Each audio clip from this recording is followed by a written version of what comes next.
America is always safer in the hands of the people than in the conference rooms of any elite.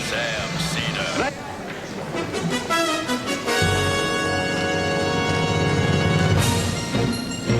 Ladies and gentlemen, this is a special Majority Report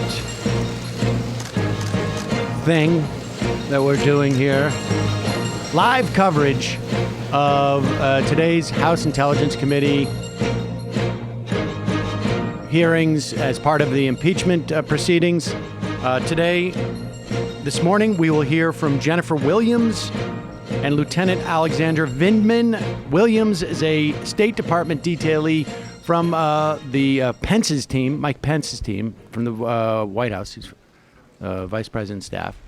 And Lieutenant Colonel Alexander Vindman is a national security advisor with a specialty in Ukraine. And today, that's what we're going to hear this morning. Later this afternoon, Kurt Volker, who is the special envoy, I think is his specific title, to Ukraine. I believe he's unpaid. And then this guy, Tim Morrison, who is the who sits on the National Security Council. Morrison, Vindman, and Williams all were on the call with Zelensky. And so we're going to hear firsthand from them. I think the first two, Vindman and Williams, will say they found the call highly problematic. Morrison will say that he didn't necessarily find it problematic. Vindman is working his way into the hearing room in full regalia. He's just taking a seat. We're going to do coverage all day. I think the impeachment stuff is important. Like I say, it's the fourth time in our history that, actually, it's only the third time in our history, I think, that we've gotten this far. During the Nixon impeachment, the House voted to start impeachment proceedings. And it was a little different in their procedure because I think they started with investigations with some testimony in the Senate. Nevertheless, regardless of how you calculate it, the country's only been in this situation 4 times. And it's an important part of our Constitution, an important part of our government process. I will also say, I think people know that I've made the argument from an ethical perspective that we should be doing this. From a civics perspective, we should be doing this.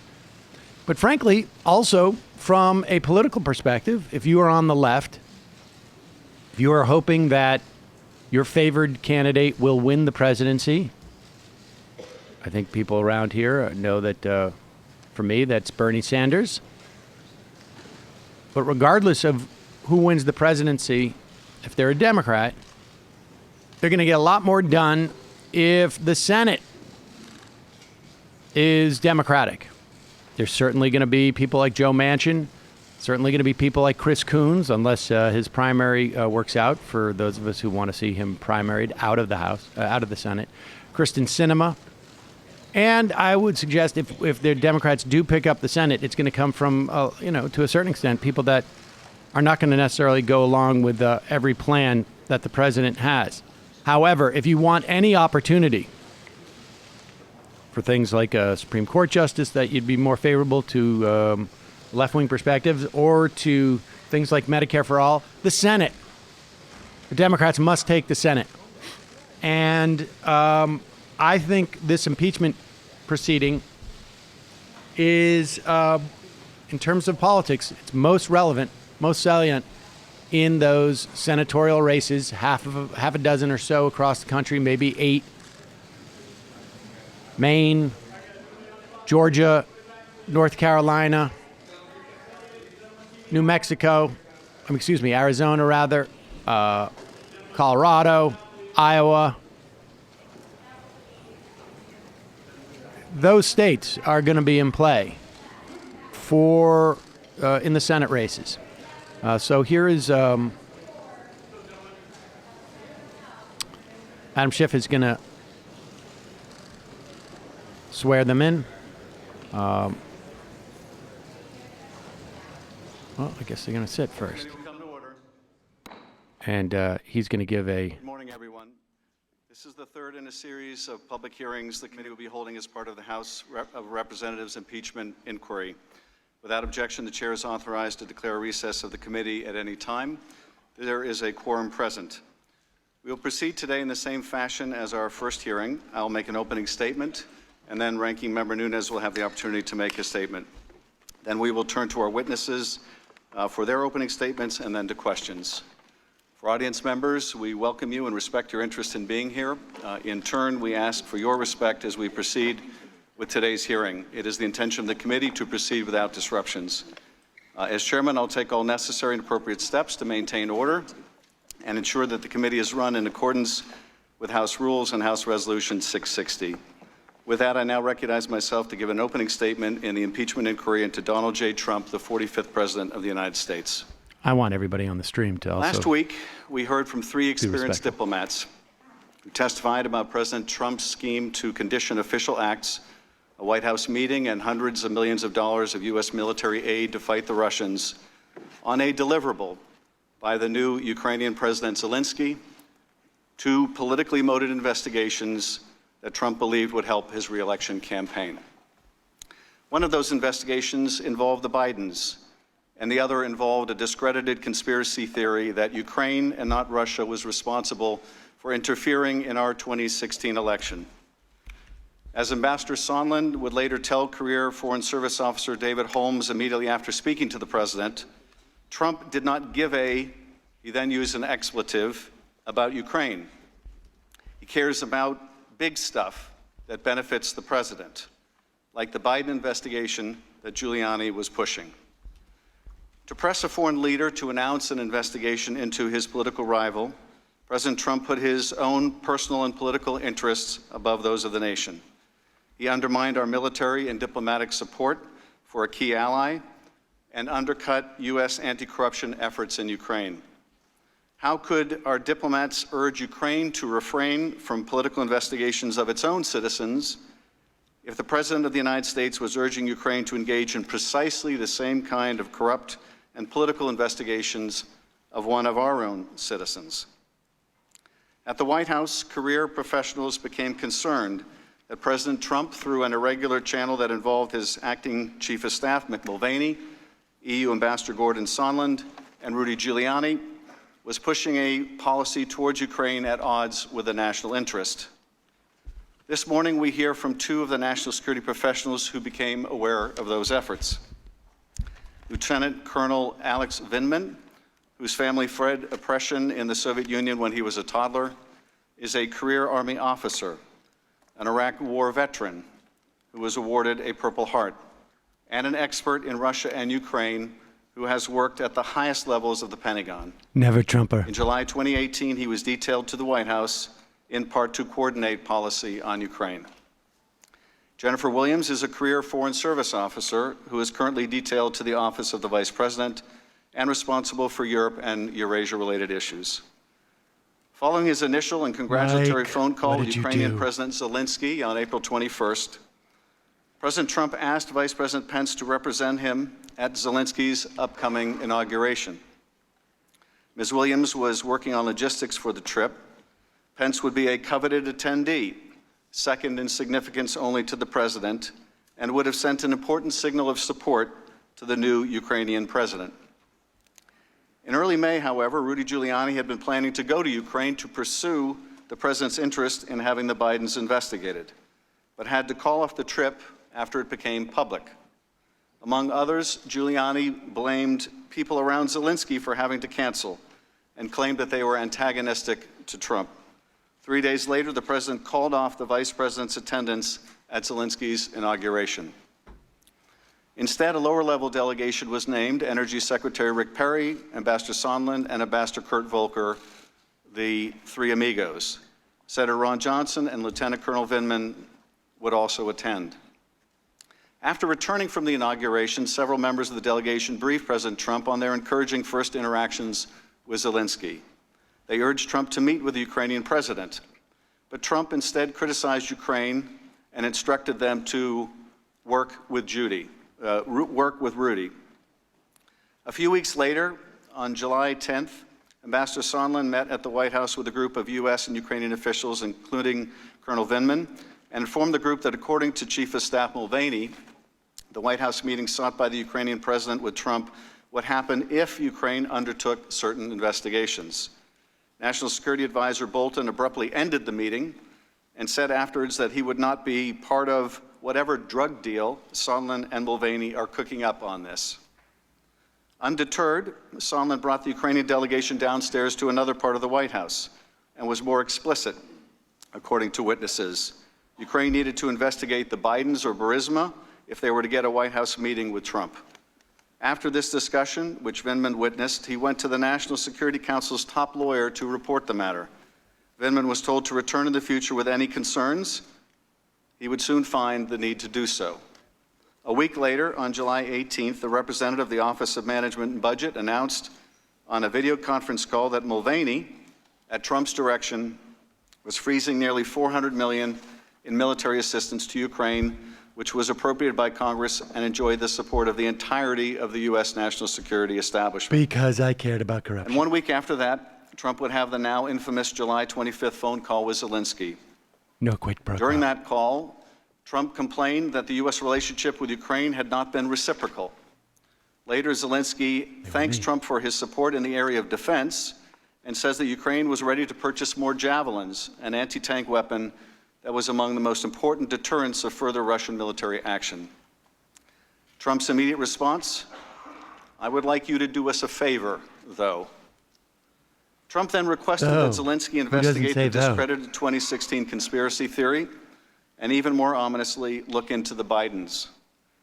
Neither was part of the official preparatory material for the call, but they were in Donald Trump's personal interest and in the interest of his 2020 re-election campaign. And the Ukrainian president knew about both in advance because Sondland and others have been pressing Ukraine for weeks about investigations into the 2016 election, Burisma, and the Bidens. Both Colonel Vindman and Ms. Williams were on the July 25th call. Vindman testified that due to the unequal bargaining position of the two leaders and Ukraine's dependency on the U.S., the favor Trump asked of Zelensky was really a demand. After the call, multiple individuals, including Vindman, were concerned enough to report it to the National Security Council's top lawyer. It was the second time in 2 weeks that Vindman had raised concerns with NSC lawyers. Never Trumper. For her part, Williams also believed that asking Zelensky to undertake these political investigations was inappropriate, and that it might explain something else that she'd become aware of, the otherwise inexplicable hold on U.S. military assistance to Ukraine. Both Colonel Vindman and Ms. Williams also took note of the explicit use of the word Burisma by Zelensky, a fact conspicuously left out of the record of the call, now locked away on an ultra-secure server. Colonel Vindman believed that Zelensky must have been prepped for the call to be able to make the connection between Biden and Burisma, a fact that other witnesses have now confirmed. In the weeks that followed the July 25th call, Colonel Vindman continued to push for a release of the military aid to Ukraine and struggled to learn why it was being withheld. More disturbing, word of the hold had reached Ukrainian officials prior to its becoming public. By mid-August, the Ukrainian deputy ambassador asked Vindman why the United States was withholding the aid. Although Vindman didn't have an answer, Sondland made it explicit to Ukrainians at a meeting in Warsaw. They needed to publicly commit to these two investigations if they hoped to get the aid. Ms. Williams, we all saw the president's tweet about you on Sunday afternoon and the insults he hurled at Ambassador Yovanovitch last Friday. You are here today, and the American people are grateful. Colonel Vindman, we have seen far more scurrilous attacks on your character and watched as certain personalities on Fox have questioned your loyalty. I note that you have shed blood for America, and we owe you an immense debt of gratitude. I hope no one on this committee will become part of those vicious attacks. Good luck with that. Today's witnesses, like those who testified last week, are here because they were subpoenaed to appear, not because they are for or against impeachment. That question is for Congress, not the fact witnesses. If the president abused his power and invited foreign interference in our elections, if he sought to condition, coerce, extort, or bribe an ally into conducting investigations to aid his reelection campaign and did so by withholding official acts, a White House meeting, or hundreds of millions of dollars of needed military aid, it will be up to us to decide whether those acts are compatible with the office of the presidency. I now recognize Ranking Member Nunes for any remarks he'd like to make.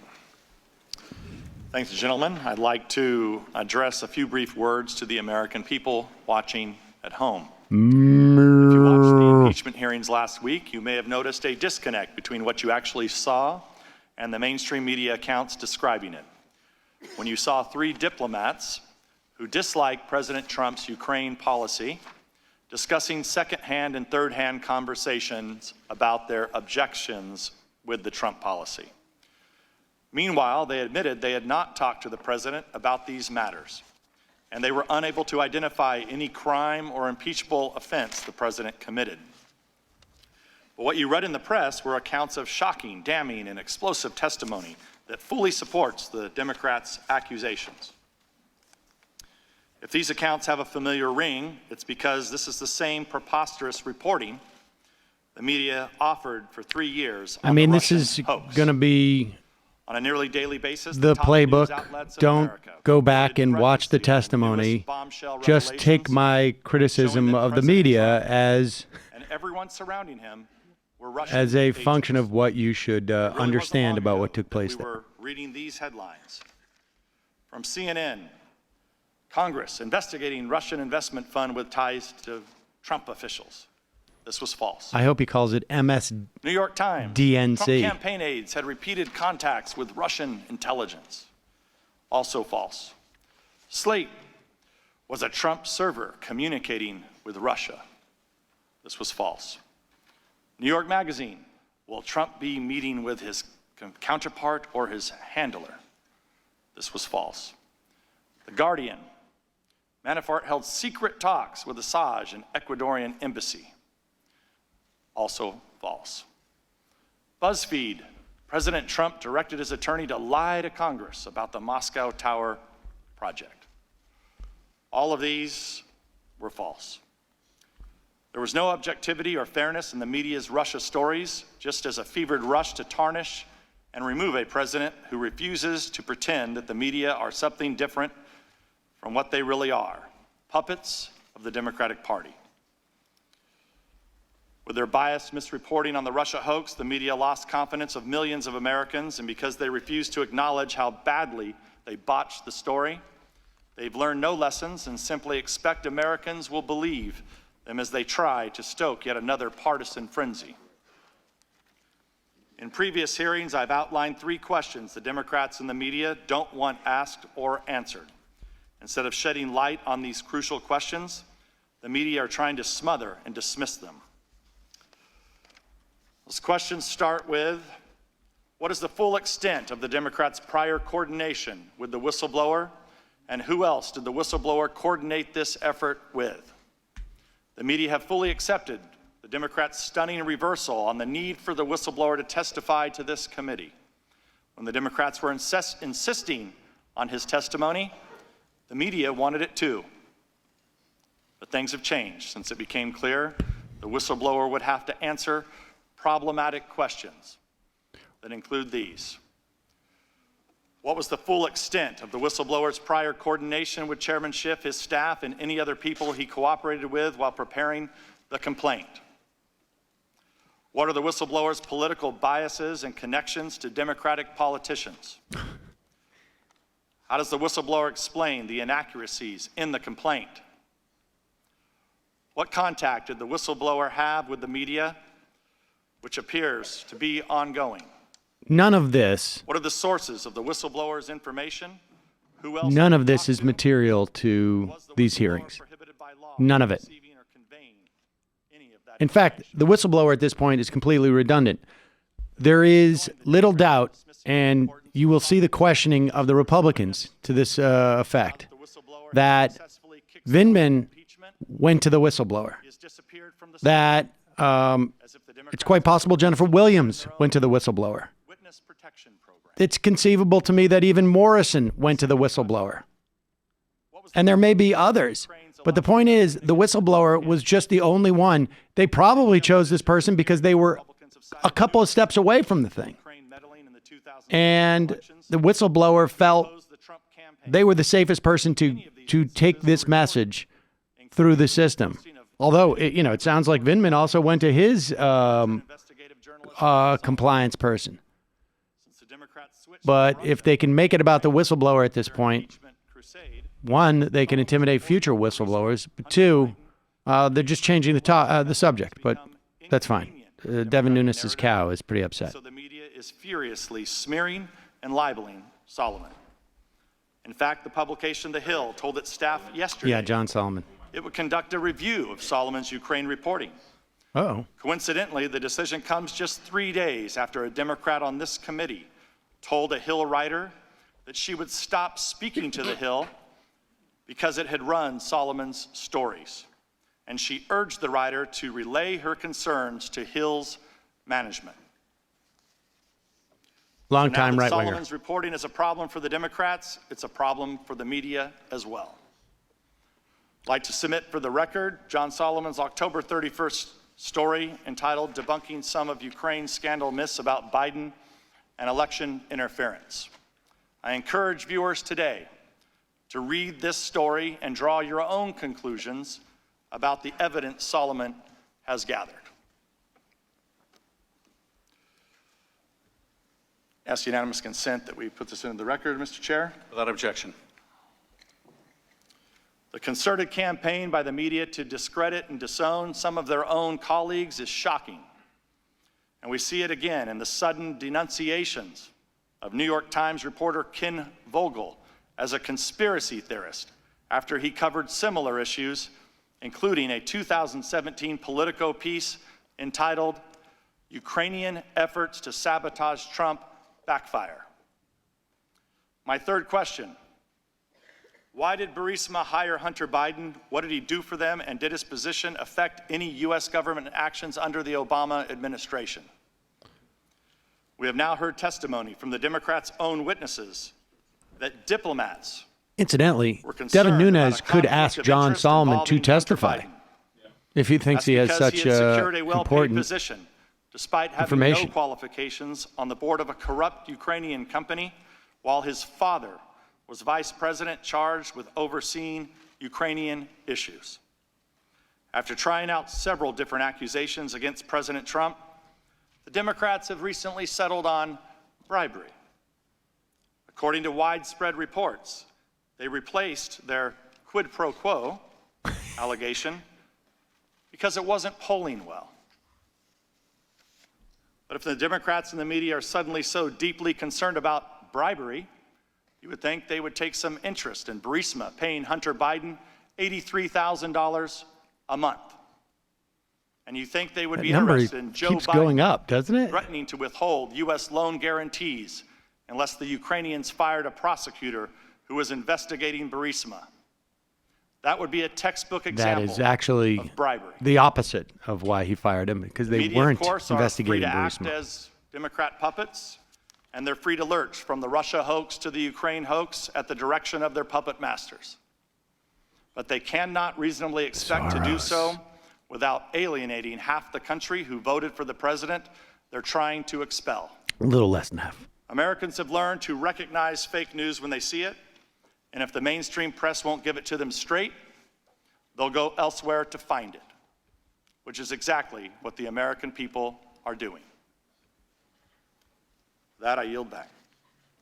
I thank the gentleman. Today we are joined by Lieutenant Colonel Vindman and Jennifer Williams. Lieutenant Colonel Alexander Vindman is an active duty military officer who joined the Army after college and served multiple tours overseas, serving in South Korea, Germany, and Iraq. He was deployed to Iraq at a time of heavy fighting and was awarded a Purple Heart after being wounded by a roadside bomb. Since 2008, Colonel Vindman has served as a foreign area officer specializing in Eurasia, serving both at home and in U.S. embassies in Ukraine and Russia. He has served as a politico-military affairs officer for Russia for the chairman of the Joint Chiefs of Staff. He works for Politico. He joined the Trump administration in July 2018 when he was asked to serve on the National Security Council. Jennifer Williams began her career in government service in 2005, shortly after graduating from college, when she joined the Department of Homeland Security as a political appointee during the George W. Bush administration, and after working as a field representative on the 2004 Bush-Cheney presidential campaign. Never Trumper. She joined the Foreign Service the following year, completing tours Democrat. in Jamaica, Beirut, and Lebanon. Prior to joining the office of the Vice President, she served at the U.S. Embassy in London as a public affairs officer. In April 2019, Ms. Williams was detailed to the office of the Vice President, Mike Pence, where she serves as a special advisor on his foreign policy team covering Europe and Russia issues. In that capacity, she keeps the Vice President aware of foreign policy issues in Europe and Russia and prepares him for foreign policy engagements and meetings with foreign leaders. Two final points before witnesses are sworn. First, witness depositions as part of this inquiry were unclassified in nature, and all open hearings will also be held at the unclassified level. Any information that may touch unclassified information will be addressed separately. Oh, there you go. Second, Congress will not Never Trump, tolerate deep any state. reprisal, threat of reprisal, or attempt to retaliate against any U.S. government official for testifying before Congress, Deep state. including you or any of your colleagues. If you would both please rise and raise your right hand, I will begin by swearing you in. Do you swear or affirm that the testimony you are about to give is the truth, the whole truth, and nothing but the truth, so help you God? Let the record show the witnesses have answered in the affirmative. Thank you, and you may be seated. The microphones are sensitive, so please speak directly into them. Without objection, your written statement will be made part of the record. With that, Ms. Williams, you are now recognized for your opening statement, and when you are concluded, Lieutenant Colonel Vindman, you are recognized immediately thereafter for your opening statement. Ms. Williams. Thank you, Chairman Schiff, Ranking Member Nunes, and other members of the committee for the opportunity to provide this statement. I appear today pursuant to a subpoena and am prepared to answer your questions to the best of my abilities. I have had the privilege of working as a Foreign Service officer for nearly 14 years, working for 3 different presidential administrations, 2 Republican and 1 Democratic. I joined the State Department in 2006. She worked for the after serving Democrats. in the Department of Homeland Security under Secretary Michael Chertoff. It was with great pride and conviction that I swore an oath to uphold and defend the Constitution, administered by a personal hero of mine, former Secretary of State Condoleezza Rice.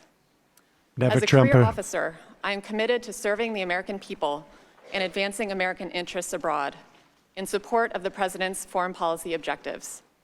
I have been inspired and encouraged in that journey by the thousands of other dedicated public servants who I'm proud to call colleagues across the Foreign Service, Civil Service, military, and federal law enforcement agencies.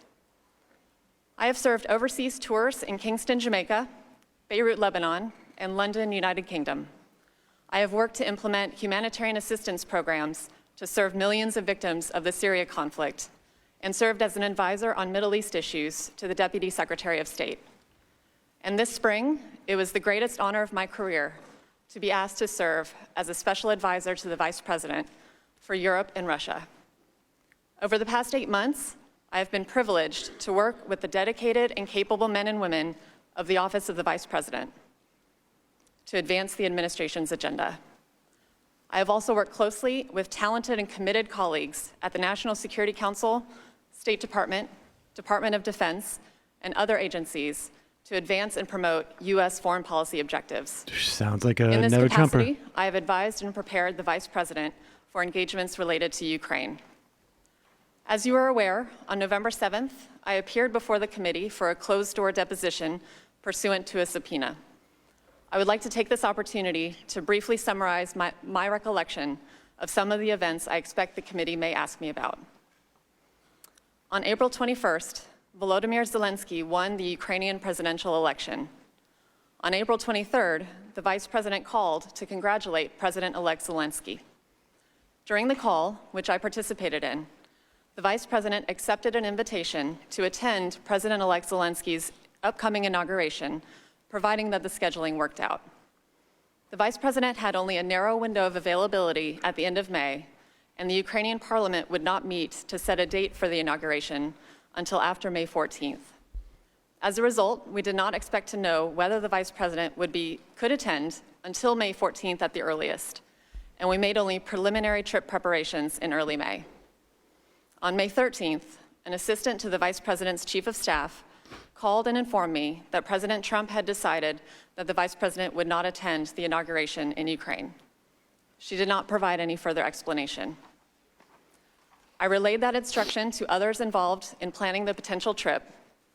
I also informed the NSC that the Vice President would not be attending so that it could identify a head of delegation to represent the United States at President-elect Zelensky's inauguration. On July 3rd, I learned that the Office of Management and Budget had placed a hold on a tranche of security assistance designated for Ukraine. According to the information I received, OMB was reviewing whether the funding was aligned with the administration's priorities. I subsequently attended meetings of the Policy Coordination Committee, where the hold on Ukrainian security assistance was discussed. During those meetings, representatives of the state and defense departments advocated that the hold should be lifted, and OMB representatives reported that the White House Chief of Staff had directed that the hold should remain in place. On September 11th, I learned that the hold on security assistance for Ukraine had been released. I have never learned what prompted that decision. On July 25th, along with several of my colleagues, I listened to a call between President Trump and President Zelensky, the content of which has since been publicly reported. Prior to July 25th, I had participated in roughly a dozen other presidential phone calls.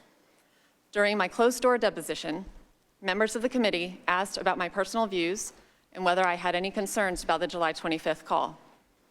As I testified then, I found the July 25th phone call unusual because, in contrast to other presidential calls I had observed, it involved discussion of what appeared to be a domestic political matter. After the July 25th call, I provided an update in the Vice President's daily briefing book, indicating that President Trump had a call that day with President Zelensky. A hard copy of the memorandum transcribing the call was also included in the book. I do not know whether the Vice President reviewed my update or the transcript. I did not discuss the July 25th call with the Vice President or any of my colleagues in the Office of the Vice President or the NSC. On August 29th, I learned that the Vice President would be traveling to Poland to meet with President Zelensky on September 1st. At the September 1st meeting, which I attended, President Zelensky asked the Vice President about news articles reporting a hold on U.S. security assistance for Ukraine. The Vice President responded that Ukraine had the United States' unwavering support and promised to relay their conversation to President Trump that night. During the September 1st meeting, neither the Vice President nor President Zelensky mentioned the specific investigations discussed during the July 25th phone call. Thank you again for the opportunity to provide this statement. I'd be happy to answer any questions.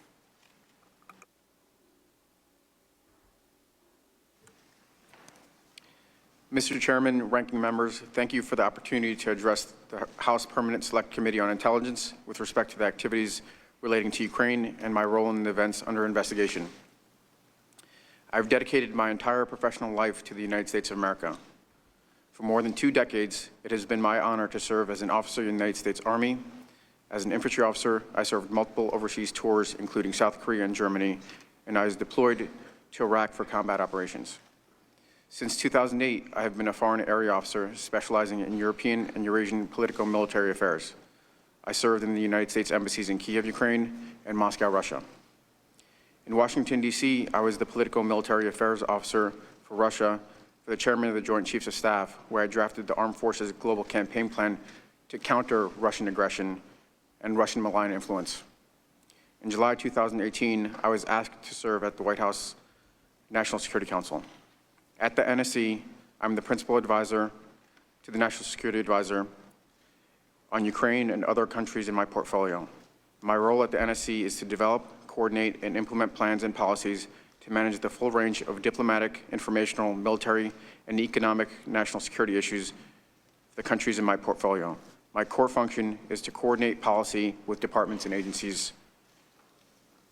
The committee has heard from many of my colleagues about the strategic importance of Ukraine as a bulwark against Russian aggression.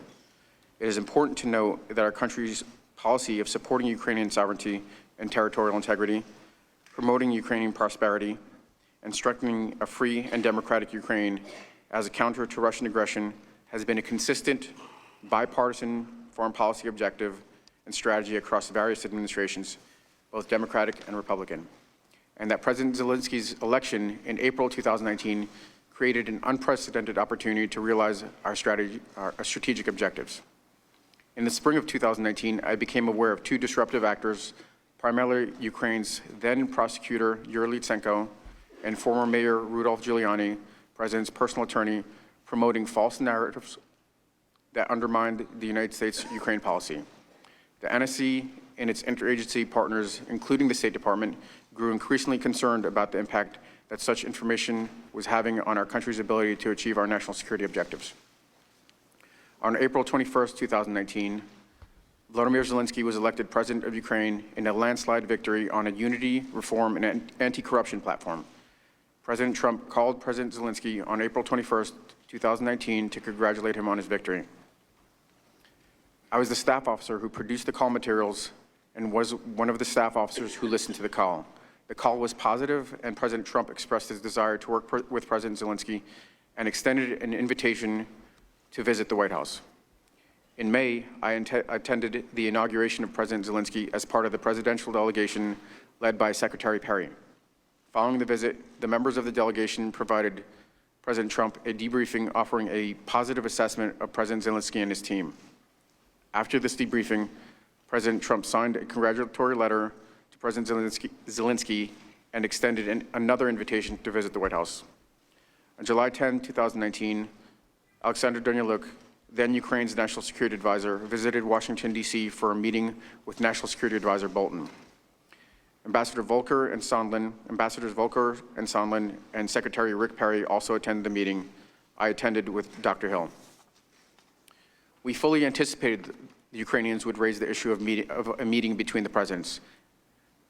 Ambassador Bolton cut the meeting short when Ambassador Sondland started to speak about the requirement that Ukraine deliver specific investigations in order to secure the meeting with President Trump. Following this meeting, there was a short debriefing during which Ambassador Sondland emphasized the importance of Ukraine delivering the investigations into the 2016 elections, the Bidens, and Burisma. I stated to Ambassador Sondland that this was inappropriate and had nothing to do with national security. Dr. Hill also asserted his comments were improper. Following the meeting, Dr. Hill and I agreed to report the incident to NSC's lead counsel, Mr. John Eisenberg. Snitch. On July 21st, 2019, President Zelensky won a parliamentary election in another landslide victory. The NSC proposed that President Trump call President Zelensky to congratulate him. On July 25th, 2019, the call occurred. I listened on the call in the Situation Room with White House colleagues. I was concerned by the call. What I heard was inappropriate, and I reported my concerns to Mr. Eisenberg. It is improper for the President of the United States to demand a foreign government investigate a U.S. citizen and a political opponent. I was also clear that if Ukraine pursued an investigation, it was also clear that if Ukraine pursued an investigation into the 2016 elections, the Bidens and Burisma, it would be interpreted as a partisan play. This would undoubtedly result in Ukraine losing bipartisan support, undermining U.S. national security, and advancing Russia's strategic objectives in the region. I want to emphasize to the committee that when I reported my concerns on July 10th relating to Ambassador Sondland, and then July 25th relating to the President, I did so out of a sense of duty. I privately reported my concerns in official channels to the proper authority in the chain of command. My intent was to raise these concerns because they had significant national security implications for our country. I never thought that I'd be sitting here testifying in front of this committee and the American public about my actions. When I reported my concerns, my only thought was to act properly and to carry out my duty. Following each of my reports to Mr. Eisenberg, I immediately returned to work to advance the President's and our country's foreign policy objectives. I focused on what I have done throughout my military career, promoting America's national security interests. I want to take a moment to recognize the courage of my colleagues who have appeared and are scheduled to appear before this committee. I want to state that the character attacks on these distinguished and honorable public servants is reprehensible. It is natural to disagree and engage in spirited debate. And this has been the custom of our country since the time of our founding fathers. But we are better than personal attacks. The uniform I wear today is that of the United States Army. The members of our all-volunteer force are made up of a patchwork of people from all ethnicities, regions, socioeconomic backgrounds who come together under a common oath to protect and defend the Constitution of the United States of America. We do not serve any political party, we serve the nation. I am humbled to come before you today as one of many who serve in the most distinguished and able military in the world. The Army is the only profession I have ever known. As a young man, I decided I wanted to spend my life serving this nation and gave my family refuge from authoritarian oppression. For the last 20 years, it has been an honor to represent and protect this great country. Next month will mark 40 years since my family arrived in the United States as refugees. When my father was 47 years old, he left behind his entire life and the only home he had ever known to start over in the United States so his 3 sons could have a better and safer lives. His courageous decision inspired a deep sense of gratitude in my brothers and myself and instilled in us a sense of duty and service. All 3 of us have served or are currently serving in the military. My little brother sits behind me here today. Our collective military service is a special part of our family's history, a story in America.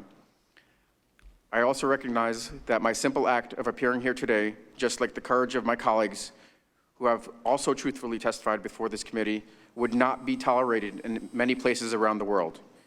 In Russia, my act of expressing concern to the chain of command in an official and private channel would have severe personal and professional repercussions, and offering public testimony involving the president would surely cost me my life. I'm grateful to for my father's brave act of hope 40 years ago and for the privilege of being an American citizen and public servant, where I can live free of fear for mine and my family's safety.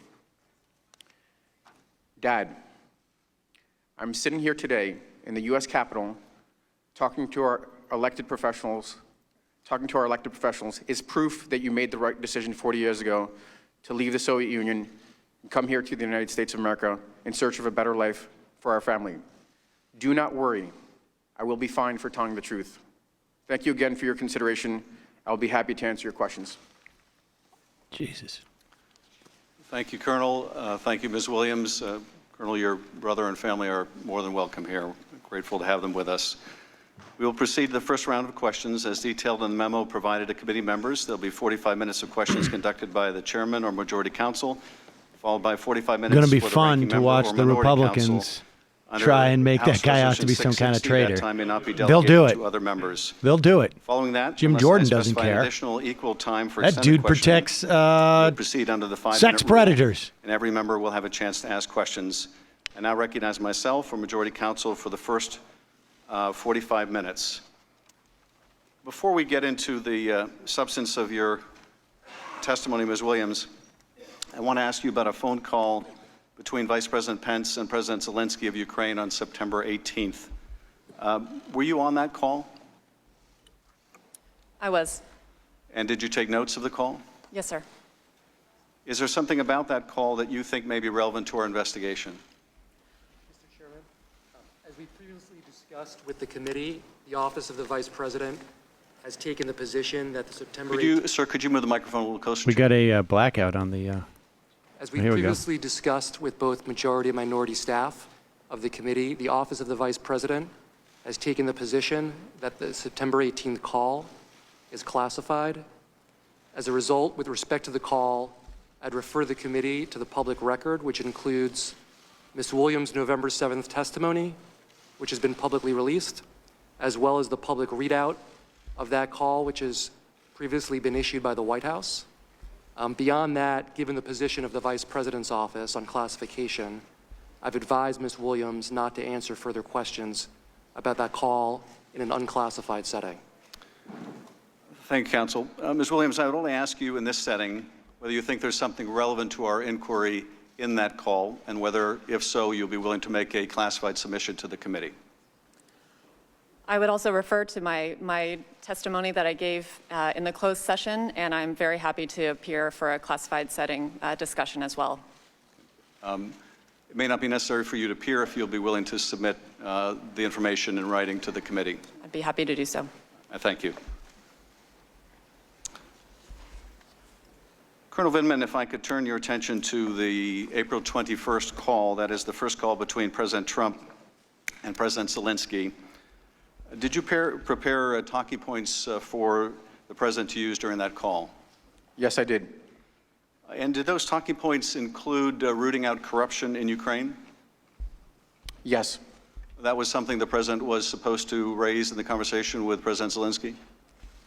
Those were the recommended talking points that were cleared through the NSC staff for the President, yes. Did you listen in on that call? Yes, I did.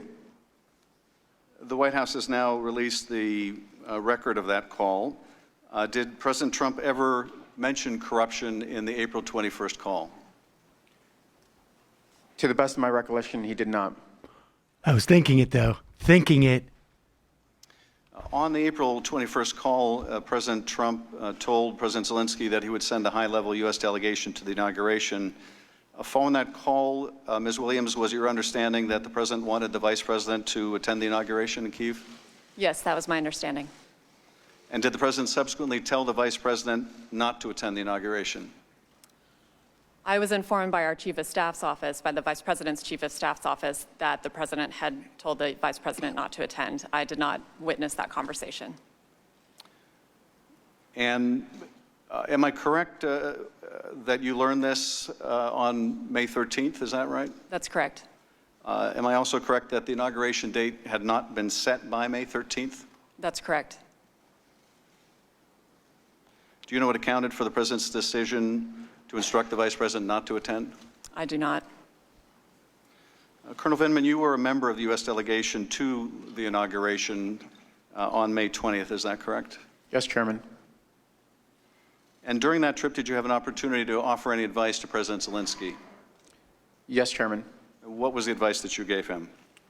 During a bilateral meeting in which the whole delegation was meeting with President Zelensky and his team, I offered two pieces of advice. To be particularly cautious with regards to Ukraine, to be particularly cautious with regards to Russia and its desire to provoke Ukraine, and the second one was to stay out of U.S. domestic policy. Do you mean politics? Politics, correct. And why did you feel it was necessary to advise President Zelensky to stay away from U.S. domestic politics? Chairman, in the March and April timeframe, became clear that there were actors in the U.S. Public actors, non-governmental actors, that were promoting the idea of investigations and 2016 Ukrainian interference, and it was consistent with U.S. policy to advise any country, all the countries in my portfolio, any country in the world, to not participate in U.S. domestic politics. So I was passing the same advice consistent with U.S. policy. I know Mr. Goldman will have more questions about that when I turn to him. But let me turn, if I can, to the hold on security assistance, which I think you both testified you learned about in early July. Am I correct that neither of you were provided with a reason for why the President put a hold on security assistance to Ukraine? My understanding was that OMB was reviewing the assistance to ensure it was in line with administration priorities, but it was not made more specific than that. And Colonel Vindman? That is consistent. The review was to ensure it remained consistent with administration policies. And Colonel Vindman, you attended a meeting in John Bolton's office on July 10th, where Ambassador Sondland interjected to respond to a question by senior Ukrainian officials about a White House visit. What did he say at that time? To the best of my recollection, Ambassador Sondland said that in order to get a White House meeting, the Ukrainians would have to provide a deliverable, which is investigations, specific investigations. And what was Ambassador Bolton's response or reaction to that comment? We had not completed all of the agenda items, and we still had time for the meeting, and Ambassador Bolton abruptly ended the meeting. Did you report this incident to the National Security Council lawyers? Yes, I did. Based on Ambassador Sondland's remark at the July 10th meeting, was it your clear understanding that the Ukrainians understood they had to commit to investigations President Trump wanted in order to get the White House meeting? It may have not been entirely clear at that moment. Certainly, Ambassador Sondland was calling for these meetings, and he had stated that this was developed per a conversation with the Chief of Staff, Mr. Mick Mulvaney, but the connection to the President wasn't clear at that point. But the import of what Ambassador Sondland said during that meeting was that there was an agreement with Mick Mulvaney that Zelensky would get the meeting if they would undertake these investigations. That is correct. About 2 weeks after that July 10th meeting, President Trump and President Zelensky had their second call, the now infamous July 25th call. Colonel Vindman, what was your real-time reaction to hearing that call?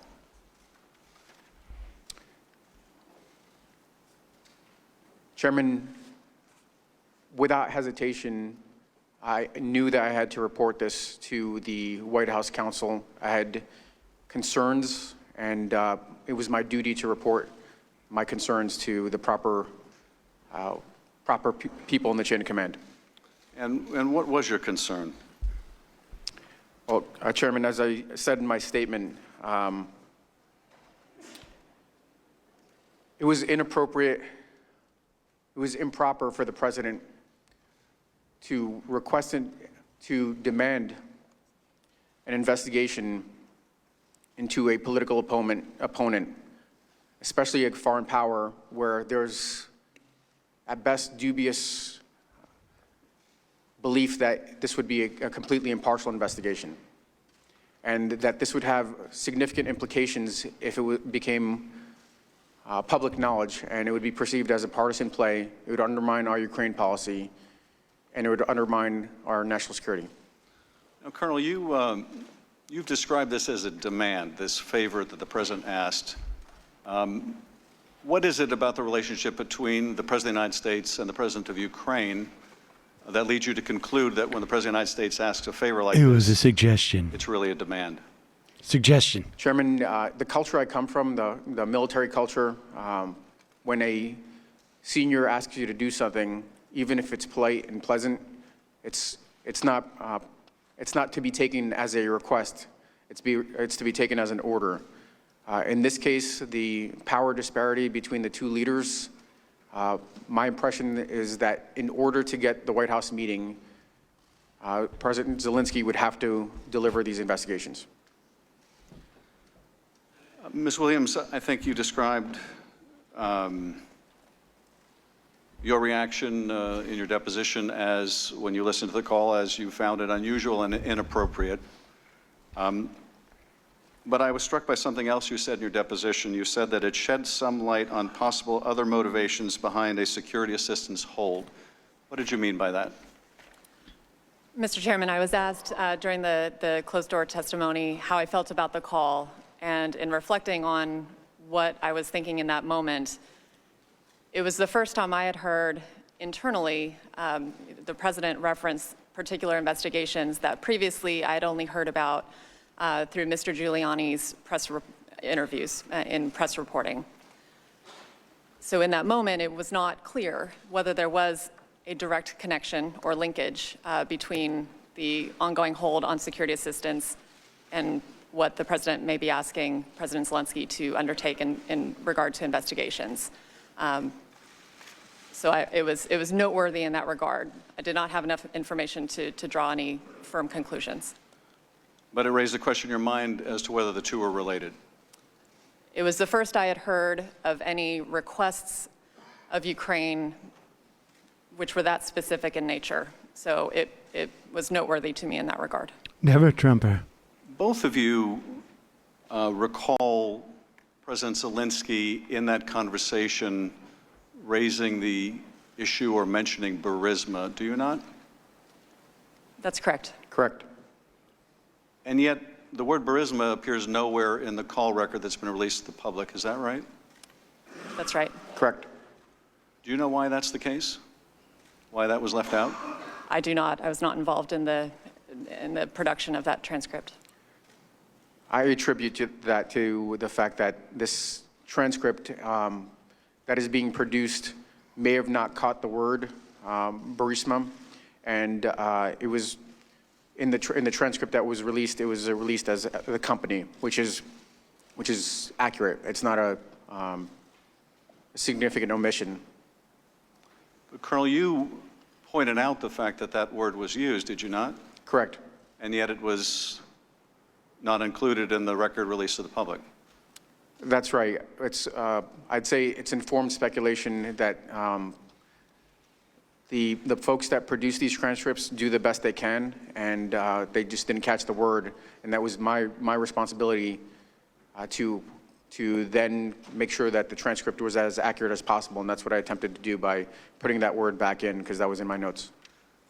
I think, Colonel, you testified in your deposition that you found it striking that Zelensky would bring up Burisma, that it indicated to you that he had been prepped for the call, to expect this issue to come up. What led you to that conclusion?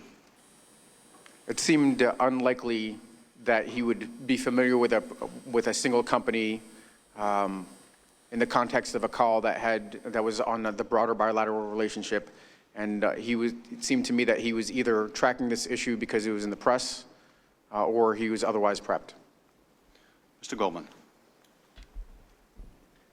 Thank you, Mr. Chairman. Good morning to both of you. Morning. On July 25th at approximately 9 a.m., you both were sitting in the Situation Room, probably not too much further away than you are right now. And you were preparing for a long-awaited phone call between President Trump and President Zelensky. Now, Colonel Vindman, in advance of this phone call, did you prepare talking points as you did for the April 21st call? Yes, I did. What were those talking points based upon? They were, so this is not in the public record, and I can't comment too deeply, but what is, the areas that we've consistently talked about in public, it was cooperation on supporting his reform agenda, anti-corruption efforts, and helping President Zelensky implement his plans to end Russia's war against Ukraine. In other words, they're based on official U.S. policy? Correct. And is there a process to determine official U.S. policy? Yes, that is, my job is to coordinate U.S. policy. So throughout the preceding year that I've been on staff, I had undertaken an effort to make sure we had a cohesive, coherent U.S. policy. And as you listened to the call, did you observe whether President Trump was following the talking points based on the official U.S. policy? Counsel, the president could choose to use the talking points or not. He's the president, but they were not consistent with what I provided, yes. Let's take a look at a couple of excerpts from this call. And right after President Zelensky thanked President Trump for the United States' support in the area of defense, President Trump asks President Zelensky for a favor and then raises this theory of Ukrainian interference in the 2016 election. CrowdStrike. He says in the highlighted portion, "I would like you to do us a favor, though, because our country has been through a lot and Ukraine knows a lot about it. I would like you to find out what happened with this whole situation with Ukraine. They say CrowdStrike. I guess you have one of your wealthy people. The server, they say Ukraine has it." Oh my God. Now, This is Colonel code. Vindman, was this statement crazy. based on the official talking points that you had prepared? No. And was this statement related to the 2016 Ukraine interference in the 2016 election part of the official U.S. policy No, it was not. Now, at the time of this July 25th call, Colonel Vindman, were you aware of a theory that Ukraine had intervened or interfered in the 2016 U.S. election? I was. Are you aware of any credible evidence to support this theory? I am not. He doesn't watch Are Sean you also Hannity. aware that Vladimir Putin had promoted this theory of Ukrainian interference in the 2016 election? I am well aware of that fact. And ultimately, which country did U.S. intelligence services determine to have interfered in the 2016 election? It is the consensus of the entire intelligence community that the Russians interfered in U.S. elections in 2016. Let's go to another excerpt from this call where President Trump asked President Zelensky to investigate his political opponent, Vice President. Bear with us 1 second, folks.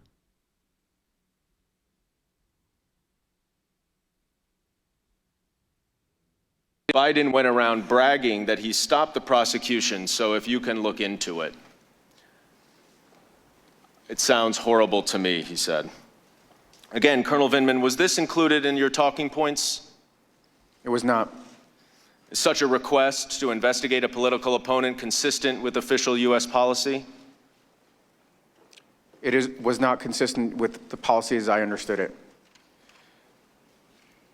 Now, are you aware of any credible allegations or evidence to support this notion that Vice President Biden did something wrong or against U.S. policy with regard to Ukraine? I am not. Ms. Williams, are you familiar with any credible evidence to support this theory against Vice President Biden? No, I'm not. Now, Ms. Williams, prior to the July 25th call, approximately how many calls between the President of the United States and foreign leaders had you listened to? I would say roughly a dozen. Had you ever heard a call like this? As I testified before, I believe what I found unusual or different about this call was the president's reference to specific investigations, and that struck me as different than other calls I had listened to. You testified that you thought it was political in nature. Why did you think that? I thought that the references to specific individuals and investigations, such as former Vice President Biden and his son, struck me as political in nature, given that the former Vice President is a political opponent of the president. And so you thought that it could potentially be designed to assist President Trump's reelection effort? I can't speak to what the president's motivation was in referencing it, but I just noted that the reference to Biden sounded political to me. Colonel Vindman, you said in your deposition that it doesn't take a rocket scientist to see the political benefits of the president's demands. For those of us who are not rocket scientists, can you explain what you meant by that? So my understanding is that it was the connection to investigate into a political opponent was inappropriate and improper. I made that connection as soon as the president brought up the Biden investigation. Colonel Vindman, you testified that the President Trump's request for a favor from President Zelensky would be considered as a demand to President Zelensky.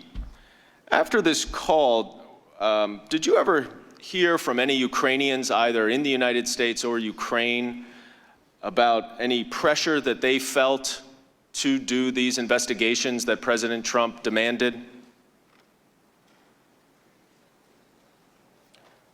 Not that I can recall. Did you have any discussions with officials at the embassy here, the Ukrainian embassy here in Washington, D.C.? Yes, I did. Did you discuss at all the demand for investigations with them? I did not. Did you discuss at all, at any point, their concerns about the hold on security assistance? To the best of my recollection, in the August timeframe, the Ukrainian embassy started to become aware of the hold on security assistance, and they were asking if I had any comment on that or if I could substantiate that.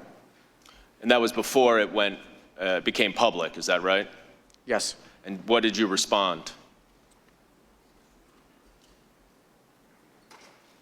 I believe I said that, I don't recall, frankly. I don't recall what I said, but I believe it may have been something along the lines of, I'm not aware of it.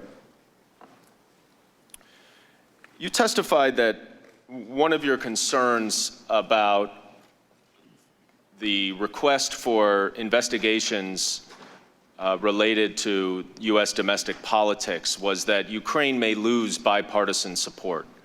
And why was that a concern of yours? Ukraine is in a war with Russia, and the security assistance that we provide Ukraine is significant. Absent that security assistance, and maybe even more importantly, the signal of support for Ukrainian sovereignty and territorial integrity, that would likely encourage Russia to potentially escalate, to pursue further aggression, further undermining Ukrainian sovereignty, European security, and U.S. security. So in other words, Ukraine is heavily dependent on United States support, both diplomatically, financially, and also militarily. Correct. Colonel Vindman, what languages do you speak? I speak Russian and Ukrainian, and a little bit of English. Do you recall what language President Zelensky spoke on this July 25th phone call?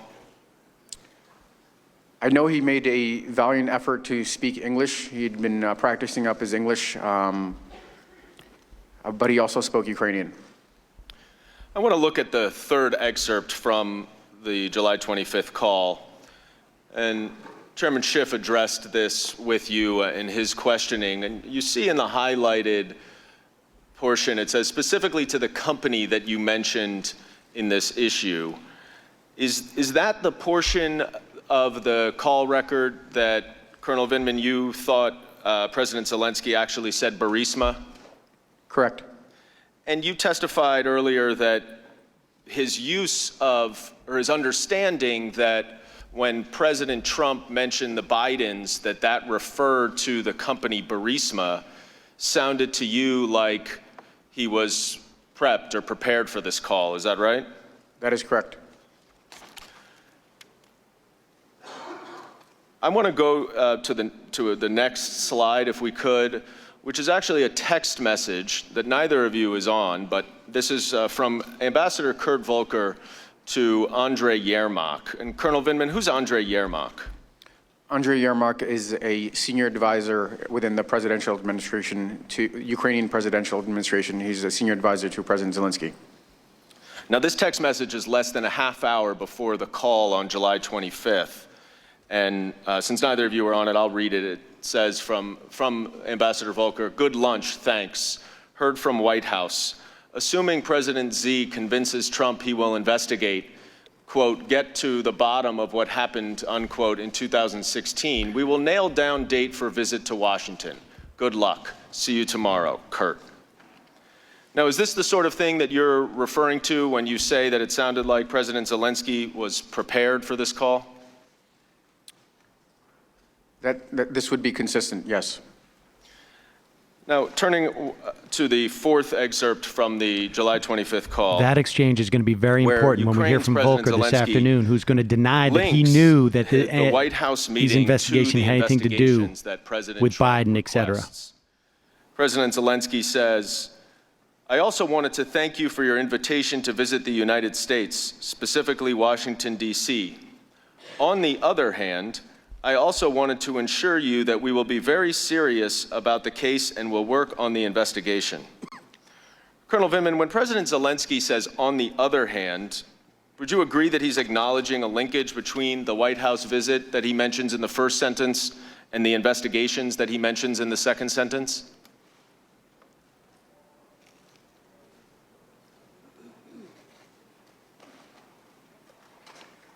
It could be taken that way. I'm not sure if it seems like a reasonable conclusion. And if that is the case, that would be consistent with the text message that Ambassador Volker sent to Andrei Yermak right before the call. Is that right? Seemingly so. Now, you've testified in your deposition that a White House visit, an Oval Office visit, is very important to President Zelensky. Why is that? The show of support for President Zelensky, still a brand new president, frankly, a new politician on the Ukrainian political scene, looking to establish his bona fides as a regional and maybe even a world leader, would want to have a meeting with the United States, the most powerful country in the world, and Ukraine's most significant benefactor, in order to be able to implement his agenda. It would provide him with some additional legitimacy at home? Yes. So just to summarize, in this July 25th call between the presidents of the United States and Ukraine, President Trump demanded a favor of President Zelensky to conduct investigations that both of you acknowledge were for President Trump's political interest, not the national interest, and in return for his promise of a much-desired White House meeting for President Zelensky. Colonel Vindman, is that an accurate summary of the excerpts that we just looked at? Yes. Ms. Williams? Yes. Colonel Vindman, you immediately reported this call to the NSC lawyers. Why did you do that?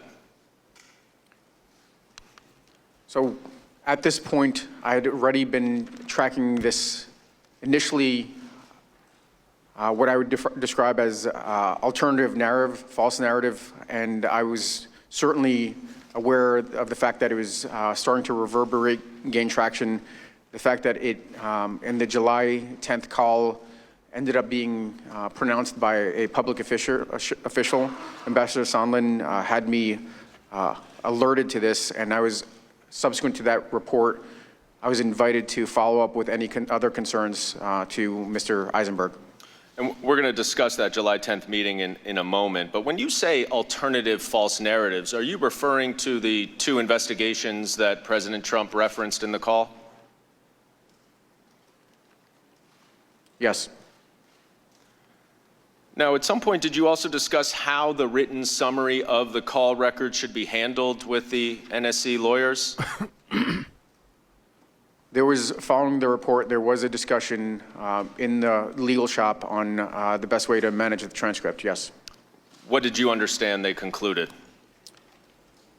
My understanding is that this was viewed as a sensitive transcript, and to avoid leaks, and if I recall the term properly, or something along the lines of preserve the integrity of the transcript, it should be segregated to a smaller group of folks.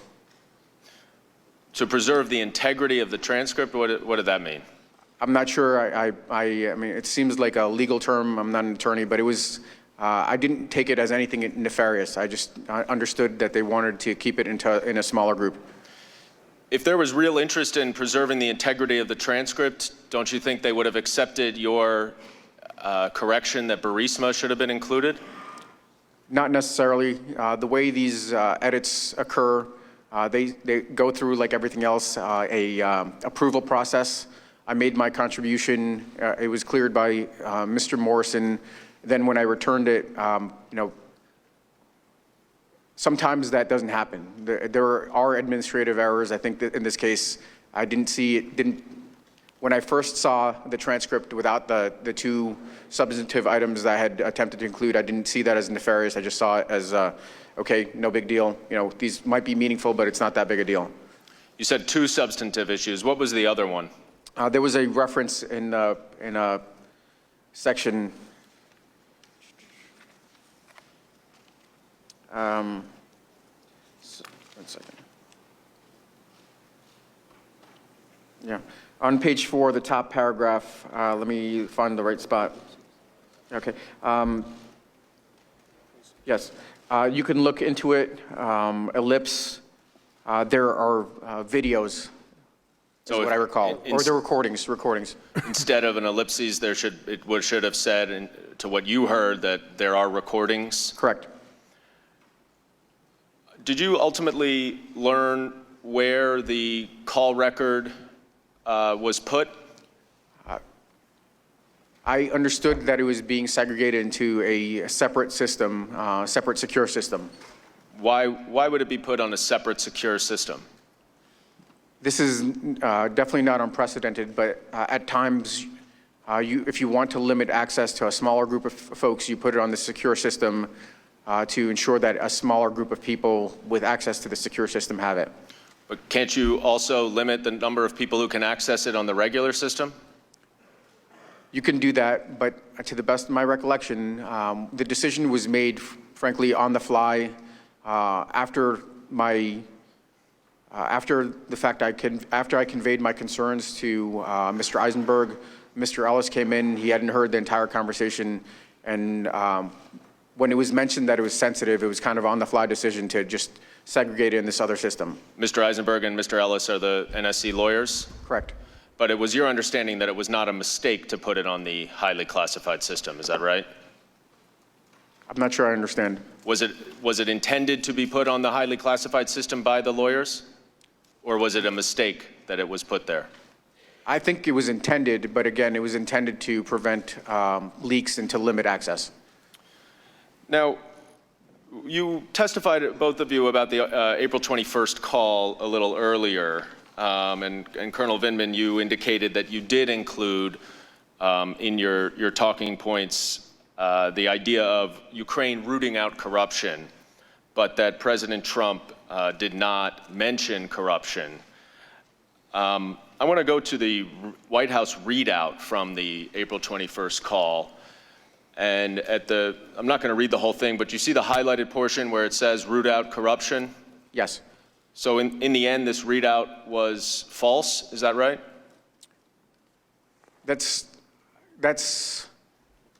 Maybe that's a bit of it's not entirely accurate, but I'm not sure if I would describe it as false. It was consistent with U.S. policy, and these items are used as messaging tools also. So a statement that goes out, in addition to reading out the meeting itself, is also a messaging platform to indicate what is important with regards to U.S. policy. So it is a part of U.S. official policy that Ukraine should root out corruption, even if President Trump did not mention it in that April 21st phone call. Is that right? Certainly. And he also did not mention it in the July 25th phone call. Is that right? Correct. So even though it was included in his talking points for the April 21st call, and presumably even though you can't talk about it for the July 21st call, it was not included in either. Is that right? For the April 21st call. He did not mention it in either, rather. Correct. So when the president says now that he held up security assistance because he was concerned about rooting out corruption in Ukraine, that concern was not expressed in the 2 phone conversations that he had with President Zelensky earlier this year. Is that right? Correct. Now, Ms. Williams, you testified that earlier that after this April 21st call, President Trump asked Vice President Pence to attend President Zelensky's inauguration. Is that right? That's correct. And that on May 13th, you were just informed by the Chief of Staff's office that Vice President Pence will not be going per request of the President. Is that right? That's what I was informed, yes. And you didn't know what had changed from April 21st to May 13th. Is that right? No, not in terms of that decision. Well, Colonel Vindman, since you in particular a little bit more perhaps than Ms. Williams, who has a broader portfolio, focuses on Ukraine, I want to ask you if you were aware of the following things that happened from April 21st to May 13th. Were you aware that Ambassador Yovanovitch was abruptly recalled from Ukraine in that time? Yes. Were you aware that President Trump... I'm sorry to correct it. So she was recalled prior, let me see. So the notification occurred towards the end of April, and she was finally recalled in May timeframe, I think May 20th, if I recall correctly. So she learned about it after April 21st, on April 24th, is that right? Correct. And were you aware that President Trump had a telephone call with President Putin during this time period in early May? I was. And were you aware that Rudy Giuliani had planned a trip to go to Ukraine to pressure the Ukrainians to initiate the 2 investigations that President Trump mentioned on the July 25th call in this time period? I was aware that he was traveling there and that he had been promoting the idea of these investigations. I want to move now to that July 10th meeting that you referenced, Colonel Vindman. What exactly did Ambassador Sondland say when the Ukrainian officials raised the idea of a White House meeting? As I recall, he referred to specific investigations that Ukrainians would have to deliver in order to get these meetings. And what happened to the White House meeting? What happened to the broader meeting after he made that reference? Ambassador Bolton very abruptly ended the meeting. And did you have any conversations with Ambassador Bolton about this meeting? No, I did not. Did you follow Ambassador Sondland and the others to the wardroom for a meeting follow-up?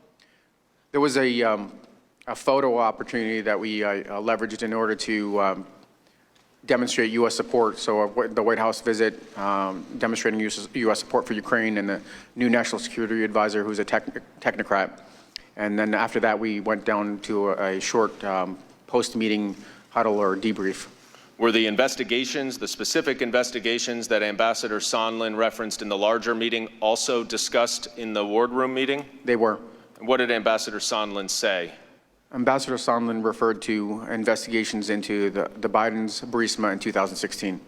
How did you respond, if at all? I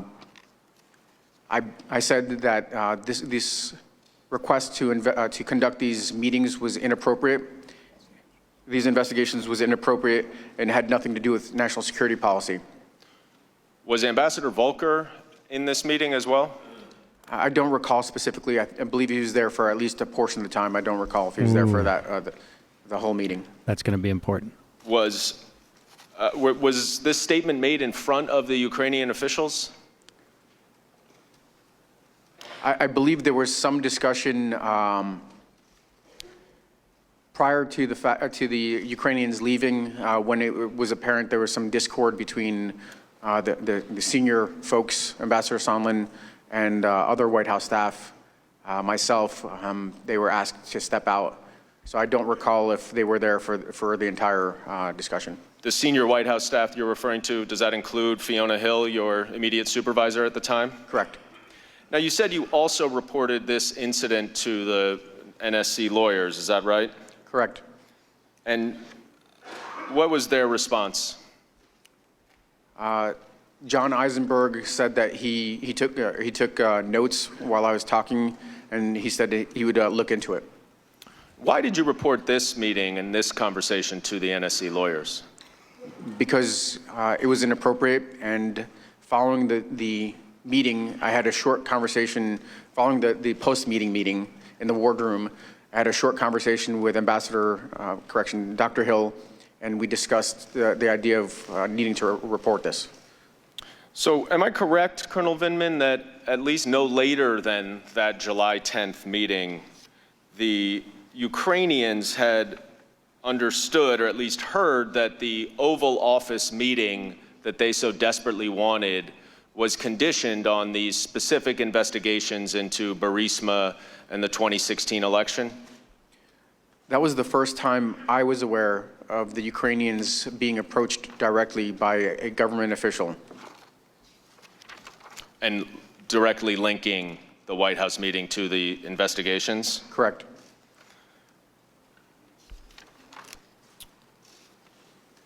Ms. Williams, you testified that in your opening statement that you attended the September 1st meeting between Vice President Pence and President Zelensky in Warsaw. Is that right?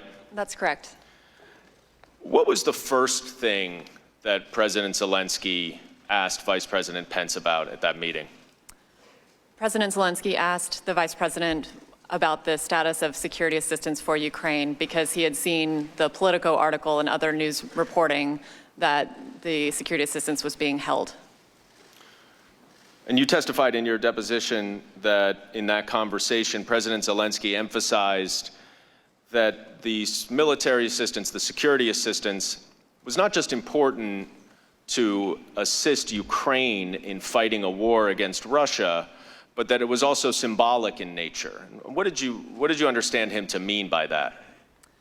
President Zelensky explained that more than, or just equally with the financial and physical value of the assistance, that it was the symbolic nature of that assistance that really was the show of U.S. support for Ukraine and for Ukraine's sovereignty and territorial integrity. And I think he was stressing that to the Vice President to really underscore the need for the security assistance to be released. And that if the United States was holding the security assistance, is it also true then that Russia could see that as a sign of weakening U.S. support for Ukraine and take advantage of that? I believe that's what the President Zelensky was indicating, that any signal or sign that U.S. support was wavering would be construed by Russia as potentially an opportunity for them to strengthen their own hand in Ukraine. Did Vice President Pence provide a reason for the hold on security assistance to the Ukrainian president in that meeting? The Vice President did not specifically discuss the reason behind the hold, but he did reassure President Zelensky of the strongest U.S. unwavering support for Ukraine, and they talked about the need for European countries to step up and provide more assistance to Ukraine as well.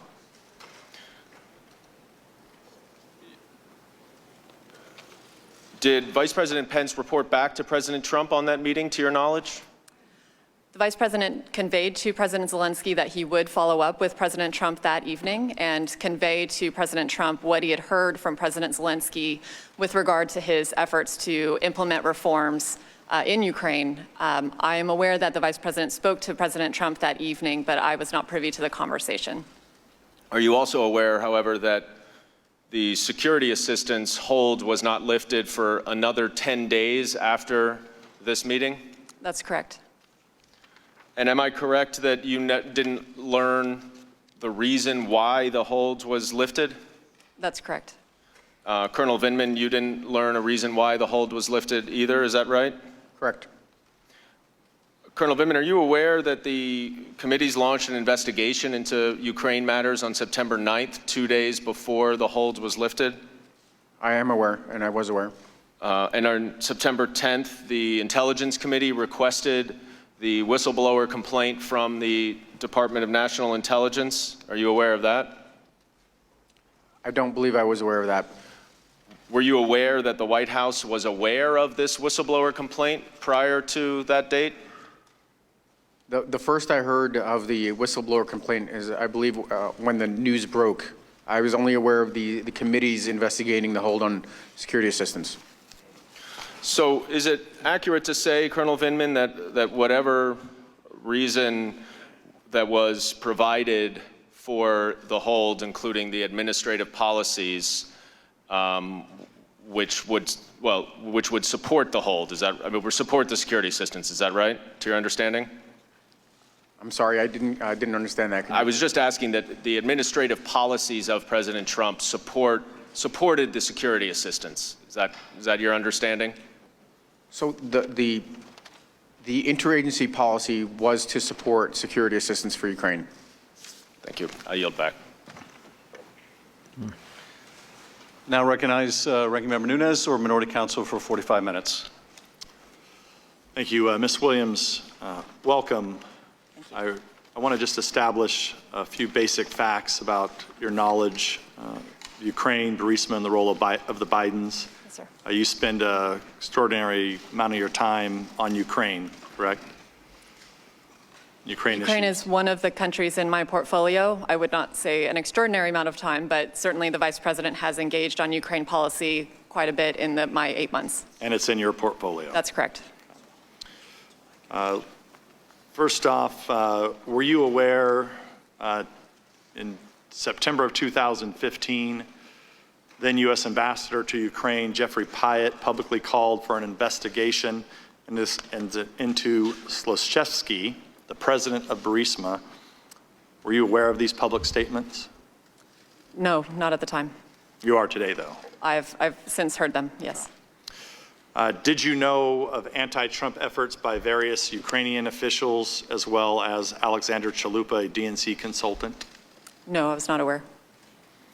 Did you know about the Deputy Assistant Secretary of State Kent's concerns about potential conflict of interest into Hunter Biden sitting on the board of Burisma? I did not work on Ukraine policy during that time frame, so I've become aware of it through. In the last year or so? I've become aware of it through Mr. Kent's testimony through this process. Did you know that financial records show a Ukrainian natural gas company, Burisma, routed more than $3 million to American accounts tied to Hunter Biden? No, I was not aware. Until Until you prepared for this hearing? until others have been testifying in more detail on those issues. That's correct. You've been following it more closely. Correct. Nobody's testified to that at all. Did you know that Burisma's American legal representatives met with Ukrainian officials just days after Vice President Biden forced the firing of the country's chief prosecutor? Again, sir, I was not working on Ukraine policy during that time. So And I was none not- of these are trick questions. I'm just trying to get through them. I understand. on the record. Yeah. In other Did you words, know I'm that just Burisma trying to lawyers get this in the pressured State record, even though it has Department in nothing to do with the witness. 2016 after the raid and month before the firing of Shokin, and that they invoked Hunter Biden's name as a reason to intervene? I was not aware. Did you know that Joe Biden called Ukrainian President Poroshenko at least 3 times in February 2016 after the president and owner of Burisma's home was raided on February 2nd by the state prosecutor's office? Not at the time. Again, I've become aware of that through this proceeding. Thank you, Ms. Williams. Lieutenant Colonel Vindman, I'm going to ask you same questions just to establish some basic facts about your knowledge about Ukraine, Burisma, and the role of the Bidens.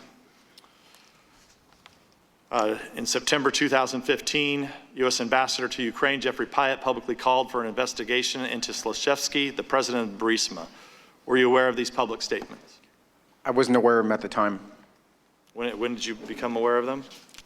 During the course of the testimony and the depositions after this impeachment inquiry began. Did you know of anti-Trump efforts by various Ukrainian government officials as well as Alexander Chalupa, a DNC consultant? I'm not aware of any of these interference efforts. Did you know about Deputy Assistant Secretary of State Kent's concerns about potential conflict of interest with Hunter Biden sitting on the board of Burisma? The only thing I'm aware of is pertains to his deposition. Did you know that financial records show a Ukrainian natural gas company, Burisma, routed more than $3 million to the American accounts tied to Hunter Biden? I'm not aware of this fact. Until recently. I guess I didn't independently look into it. I'm just not aware of what kind of payments Mr. Biden may have received. This is not something I'm aware of. Did you know that Burisma's American legal representatives met with Ukrainian officials just days after Vice President Biden forced the firing of the country's chief prosecutor? I'm not aware of these meetings. Did you know that Burisma lawyers pressured the State Department in February 2016 after the raid and a month before the firing of Shokin, and that they invoked Hunter Biden's name as a reason to intervene? I'm not aware of any of these facts. Did you know that Joe Biden called Ukrainian President Poroshenko at least 3 times in February 2016 after the president and owner of Burisma's home was raided on February 2nd by the state prosecutor's office? I'm aware of the fact that President Biden, or Vice President Biden, was very engaged on Ukraine and had numerous engagements. That's what I'm aware of.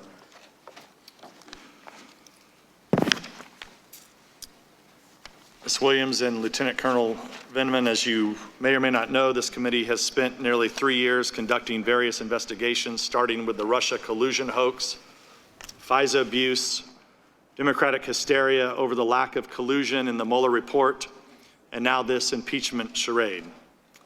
One of the most concerning things regarding all of these investigations is the amount of classified for the first 2 or years? otherwise sensitive information I read in the press that derive either from this committee or sources in the administration.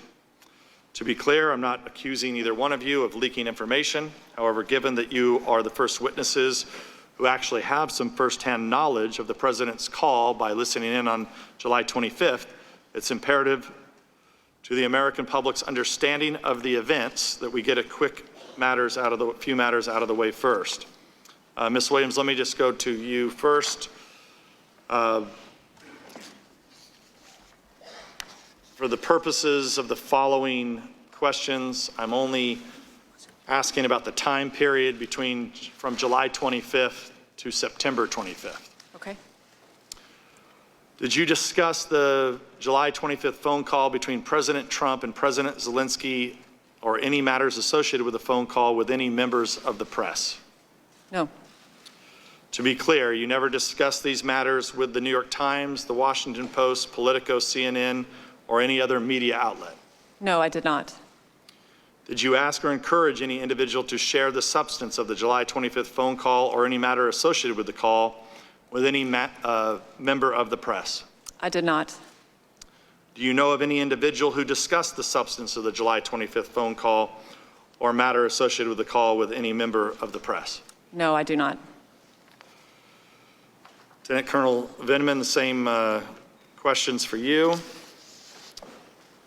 Did you discuss the July 25th phone call between President Trump and President Zelensky, or any matter associated with the phone call with any member of the press? I did not. Just to be clear, you did not discuss this with the New York Times, the Washington Post, Politico, CNN, or any other media outlet? I did not. Did you ask or encourage any individual to share the substance of the July 25th phone call or any matter associated with the call with any member of the press? I did not. Do you know of any individual who discussed the substance of the July 25th phone call or any matter associated with the call with any member of the press? We have an NSC press shop, and they field any of these types of questions. I do not engage with the press at all. Let me ask the question again. Do you know of any individual who discussed the substance of the July 25th phone call or any matter associated with the call with any member of the press? We have an NSC press shop whose job is to engage on any of these types of questions. I am not aware, but it is possible and likely that the press shop would field these types of questions. Right, but the question is, I'm sorry. The question is, do you know any individual, do you personally know any individual who discussed the substance of the July 25th phone call or any matter associated with the call with any member of the press? Thank you, Ranking Member, for clarifying. I do not. Thank you. Ms. Williams, did you discuss the July 25th phone call with anyone outside the White House on July 25th or July 26th, and if so, with whom? No, I did not discuss the call with anyone outside or inside the White House. Ms. Williams, during your time on the NSC, have you ever accessed a colleague's work computer without their prior authorization or approval? I have not. And just to clarify, I'm in the Office of the Vice President, so not on the NSC. Right, but Oh, right. representing. No, I have You not. know, whatever. It doesn't matter. for that clarification. None of these questions are Lieutenant relevant. Colonel Vindman, did you discuss the July 25th phone call with anyone outside the White House on July 25th or the 26th? And if so, with whom? Yes, I did. My core function is to coordinate U.S. government policy, interagency policy, and I spoke to two individuals with regards to providing some sort of readout of the call. Two individuals that were not in the White House. Not in the White House, cleared U.S. government officials with appropriate need to know. And what agencies were these officials with? Department of State, Deputy Assistant Secretary George Kent, who is responsible for the portfolio Eastern Europe, including Ukraine, and an individual from the office of an individual in the intelligence community. As you know, the intelligence community has 17 different agencies. What agency was this individual from? He's trying to If I could get him interject to reveal the name of the We don't want to use whistleblower these here. proceedings. It's our time, I know, Mr. Chair. but we need to protect the whistleblower. Please stop. I want to make sure that there's no effort to out the whistleblower through the use of these proceedings. If the witness has a good faith belief that this may reveal the identity of the whistleblower, That is not the purpose that we are here for, and I want to advise the witness accordingly. Mr. Vindman, you testified in your deposition that you did not know the whistleblower. Ranking member, it's Lieutenant Colonel Vindman, please. Lieutenant Colonel Vindman, you testified in the deposition that you did not know who the whistleblower was, or is. I do not know who the whistleblower is. That is So how is it possible for you to name these people and then out the whistleblower? Per the advice of my counsel, I've been advised not to answer specific questions about members of the intelligence community. Are you aware that this is the Intelligence Committee that's conducting an impeachment hearing? Of course I am. Wouldn't the appropriate place for you to come to testify would be the Intelligence Committee about someone within the intelligence community? Ranking member, per the advice of my counsel and the instructions from the chairman, I've been advised not to provide any specifics on who I've spoken to inside the intelligence community. What I can offer is that these were properly cleared individuals, or was a properly cleared individual with a need to know. Well, this is, I mean, you can plead the fifth, but you're here to answer questions, and you're here under subpoena. So you can either answer the question or you can plead the fifth. Excuse me. On behalf of my client, we are following the rule of the committee, the rule of the chair with regard to this issue, and this does not call for an answer that is invoking the fifth or any theoretical issue like that. We're following the ruling of the chair. Counselor, what ruling is that? If I could interject, counsel is correct. Whistleblower has the right, statutory right to anonymity. These proceedings will not be used to out the whistleblower. Here's the point. Vindman does not know who blew the whistle. He only knows who he talked to, and he thinks that perhaps some of those people might have been the whistleblower. Alternative, or you want to work something out with the chair, that's up to you, Mr. Nunes. Well, we've attempted to subpoena the whistleblower to sit for a deposition. The chair has tabled that motion and then has been unwilling to recognize those motions over the last few days of this impeachment inquisition process. With that, I'll go to Mr. Castor. Thank you, Ranking Member Nunes. Here comes Columbo. The call transcript as published on September 25th is complete and accurate. Will both of you attest to that, Ms. Williams? Brandon. I didn't take a word-for-word accounting. When I first saw the publicly released version, it looked substantively correct to me. And Colonel Vindman? I think I certainly would describe it as substantively correct. I think in your testimony, your deposition, you said very accurate? Correct. Okay. And you flagged a couple edits, Colonel Vindman. I think you had Burisma on page 4, where President Zelensky was talking about the company mentioned in the issue. I'm sorry, could you say that question I believe again? in your testimony you explained that you offered an edit that on page 4 of the transcript that was ultimately published, you thought President Zelensky mentioned the word Burisma. Oh, I had it in my notes. I know that's what he said, yes. Okay. And Ms. Williams, and that was on page 4, correct? Correct. And Ms. Williams, I believe after your deposition, you went back and checked your notes, and you had President Zelensky using the term Burisma as well. Is that correct? That's correct. But that came up on a different part of the transcript than what Colonel Vindman was relating to, correct? Yes, I believe so. Yours came up on page 5, and it would have been in substitution for the word case? That's right. That's where I have it in my notes. Okay. Colonel Vindman, we've had some discussion earlier today and also at your deposition about whether the president had a demand for President Zelensky.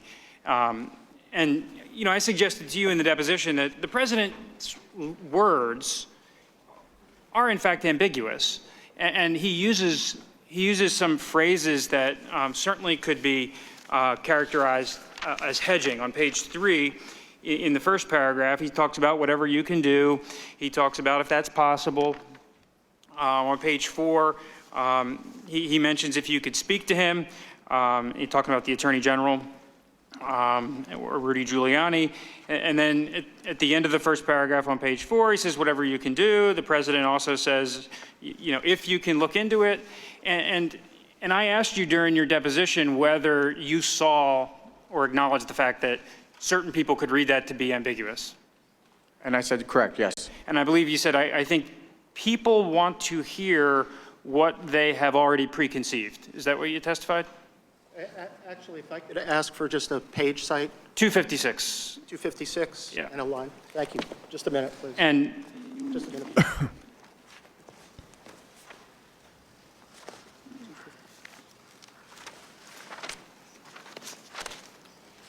Okay, we got the page. okay. And then you went on to say, yeah, you agreed with me. You said, yeah, I guess you could interpret it different ways. Is that correct? Yes. Okay.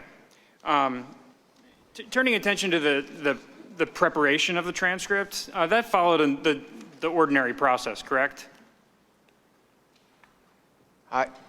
So I think it followed the appropriate process in terms of making sure that eventually it came around for clearances, for accuracy, Okay. but it was in a different system. So Well, I'll get to that in a second. That relates to the storage of it.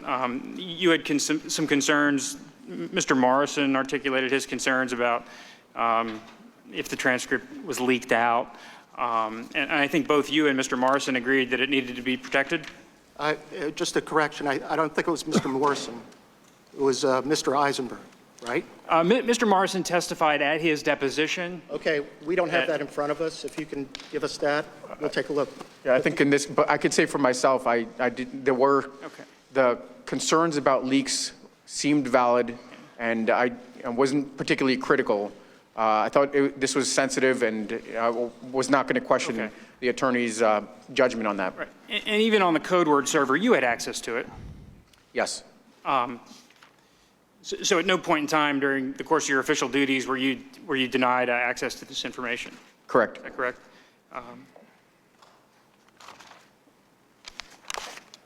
Ms. Williams, I want to turn to you for a moment. And you testified that you believe the transcript is complete and accurate, other than the one issue you mentioned? Yes, substantively accurate, yes. Now, did you express any concerns to anyone in your office about what you heard on the call? My supervisor was listening on the call as well, so because he had heard the same information, I did not feel a need to have a further conversation with him about it. And you never had any concerns with anyone else in the Vice President's office? I did not discuss the call further with anyone Okay. in the Vice President's office. Okay, so you didn't flag it for the Chief of Staff or the Vice President's counsel or anyone of that sort?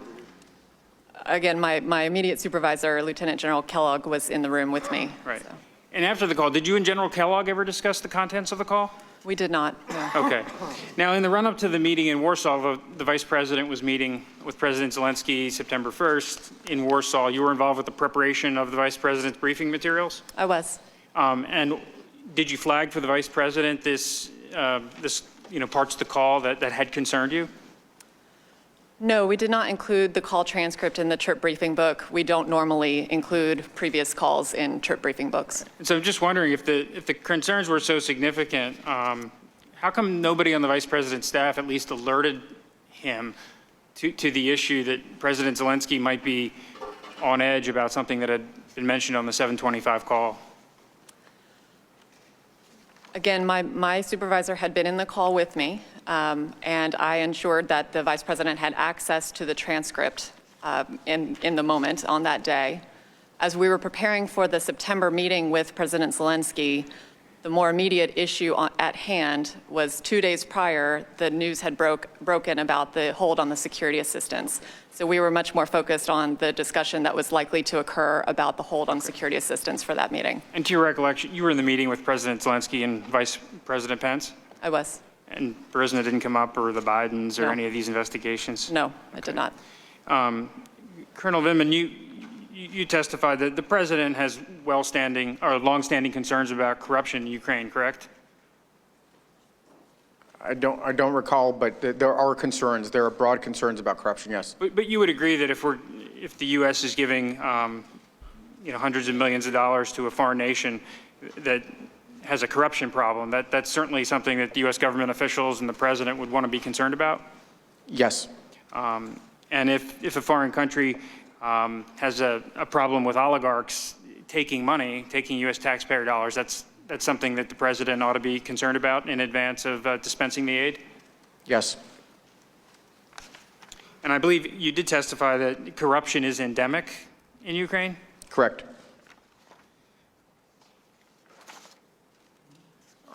Are you also aware of the president's skepticism of foreign aid generally? I am. And it's something that he's made part of his priorities to make sure that U.S. foreign aid is spent wisely? That is correct.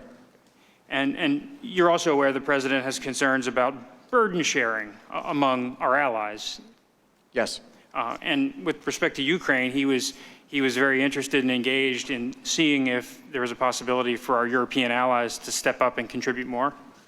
Yes, I think that would be in the context of military assistance. In terms of burden sharing, the European Union provides over $15 billion. Okay.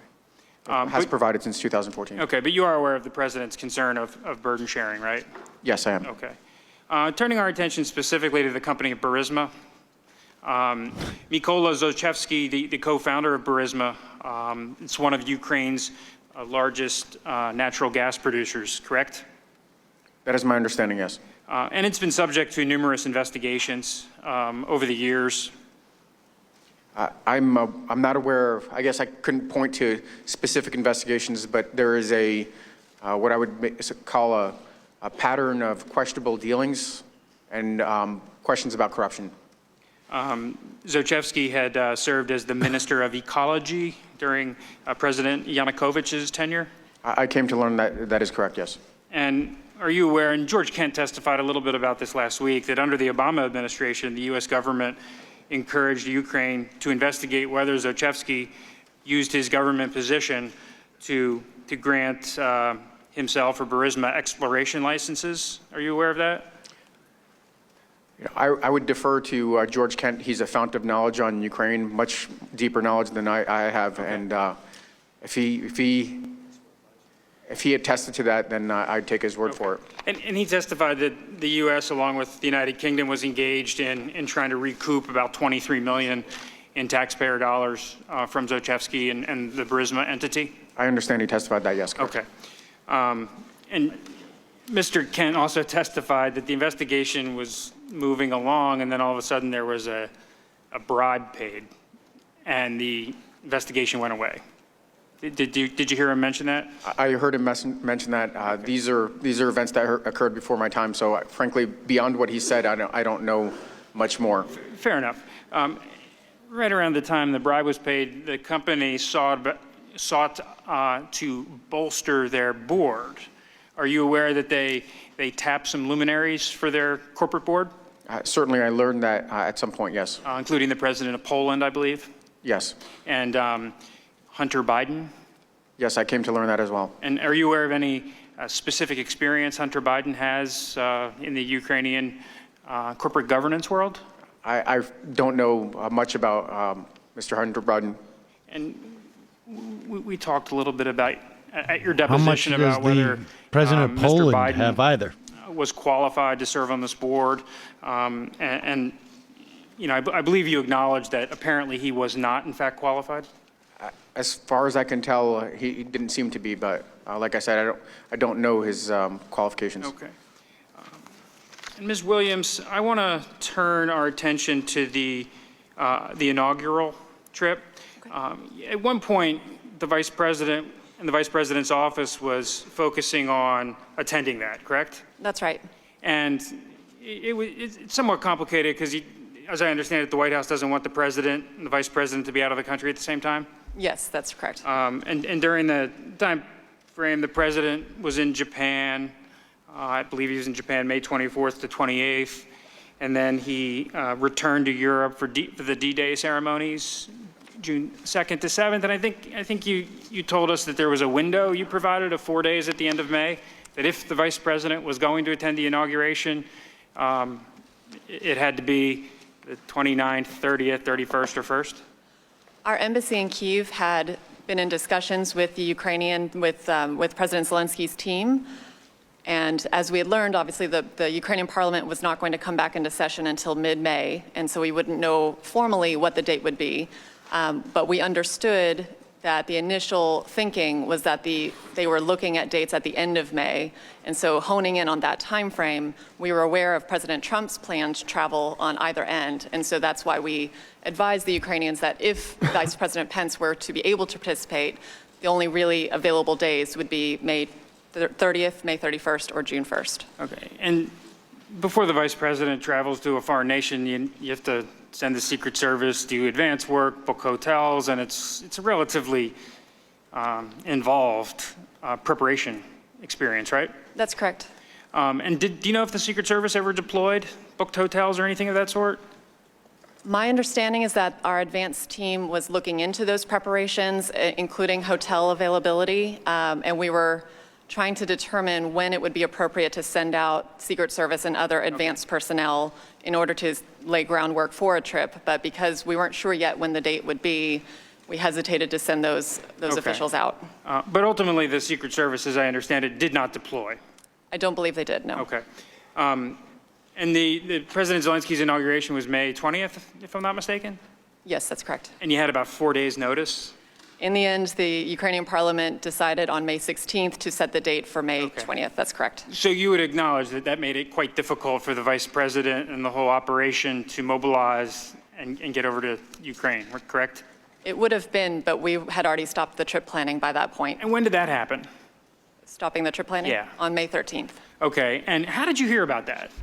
I was called by a colleague in the vice president's chief of staff's office and told to stop the trip planning. Okay. And as I understand it, it was the assistant to the chief of staff? That's correct. Okay. And so you didn't hear about it from General Kellogg or the chief of staff or? Correct. Or the president or the vice president? You heard about it from Mr. Short's assistant? That's right. And did you have any knowledge of the reasoning for stopping the trip? I asked my colleague why we should stop trip planning and why the vice president would not be attending, and I was informed that the president had decided the vice president would not attend the inauguration. Okay, but do you know why the president decided? No, she did not have that information. Okay. And ultimately, the vice president went to Canada for a USMCA event.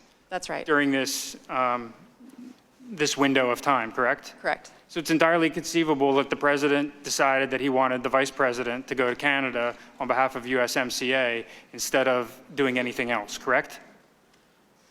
I'm really not in a position to speculate what the motivations were behind the president's decision. Well, you know, the vice president's done quite a bit of USMCA events, correct? Absolutely, yes, sir. Okay. And are you aware of whether anyone at the State Department inquired with your office about the vice president's availability for the trip to Canada? For the trip, at what point? Early May, maybe May 8th. I was not involved in the trip planning for Canada. Mm-hmm. One of my colleagues who covers Western Hemisphere was in charge of that, so I'm not aware of specific requests about the vice president's availability. I was aware from my colleague who was planning that trip that we had competing trips potentially for the same window, but I was told that the Ukraine trip would take priority. Okay, but ultimately you don't know. I don't know about the Canada trip? Or? You don't know the reason as to why the vice president was sent to Canada for a USMCA event instead of going to the Ukraine? I would say I don't know the reason behind why the president directed the vice president not to go to Ukraine. I can't speak to the motivations or about the Canada trip. Okay. Colonel Vindman, I'd like to turn a little bit to the July 10th meeting in Ambassador Bolton's office and the subsequent post-meeting in the wardroom. Who all was in the July 10th meeting, to the best of your recollection? Are we talking about the wardroom, or are we talking about the actual meeting with Ambassador Bolton? We'll start with the first meeting in the ambassador's office. So from the U.S. side, we had Ambassador Bolton, Dr. Hill, I believe there was another special assistant to the president, Wells Griffith was in there, and myself from the Ukrainians. From the Ukrainians, oh, sorry. Yeah, for the Ukrainian side, we had Alexander Danyaluk, Andriy Yermak, and I think Alexander Danyaluk's advisor, Alexei Semeny. Okay. And you testified that you couldn't recall exactly why Ambassador Bolton stopped the meeting short, and you only learned it subsequently when talking to Dr. Fiona Hill? Yeah, I noted that, it ended abruptly, but I didn't, frankly, I didn't exactly know why. And in the Bolton meeting, you don't remember Ambassador Sondland using the word Biden? He did not, Okay. to the best of my recollection. I don't think he did. And then the group decamped to take a photo, correct? Correct. Okay. So the general feeling of the group was a positive one at that time, even though it may have ended abruptly. I think Ambassador Bolton was exceptionally qualified. He understood the strategic communications opportunity of having a photo, and we prompted him to before we completely adjourned, to see if he was willing to do a photo, and he did. Okay, so you went out to West Executive Ave or wherever in the White House and you took a photo. I think you said you took it? I certainly took a couple of them, yes. Okay. And in the photo is Secretary Perry, Ambassador Bolton, Ambassador Volker, Oh, that's right. Yeah. Mr. Daniluk, and Mr. Yarmark? Yes, and I apologize. When I was running through the U.S. side, of course, Ambassador Bolton, Volker, and Sondland were there, and Secretary Perry was there. Okay. Now, you testified that before the July 10th meeting, you had developed concerns about the narrative, involving Rudy Giuliani. Is that correct? That is correct. And had you heard like a firsthand account from anyone on the inside, or had you just been following news accounts? So I certainly was following news accounts, and that's from the Ukrainian side, Ukrainian press, and U.S. press.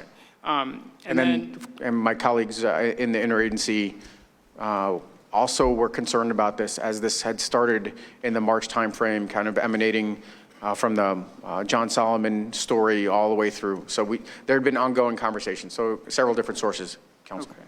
Okay. And so when Ambassador Sondland mentioned the investigations, you sort of had a little bit of a clue of what the issue was? Oh, definitely. Okay. And then you took the photo, very nice photo, and then you went to the wardroom? Correct. And do you remember, I think you conceded to us that you had a hard time remembering exactly what was said in the wardroom. Again, it's 4 months ago. It's hard to be precise about whether Sondland, what specific words he used, whether he used Burisma, 2016 investigations. Yeah, so I believe it's in the deposition, the three elements, Burisma, Biden's, and the 2016 elections were all mentioned. In the wardroom? Correct. I think we can maybe go back to this, but I think on page 64 of your testimony, you told us that you don't remember him using 2016 in the wardroom? I believe that I actually followed up, and because this question was asked multiple times, I said that all three elements were in there, so okay, maybe so picked out when we asked the question, it sort of refreshed your recollection? Yes, I guess that's a term now. Ooh, that's a dig on There Sondland. was some discussion of, whether when Mr. Morrison took over the portfolio for Dr. Hill, whether you were sidelined at all. Did you feel like you were? So I certainly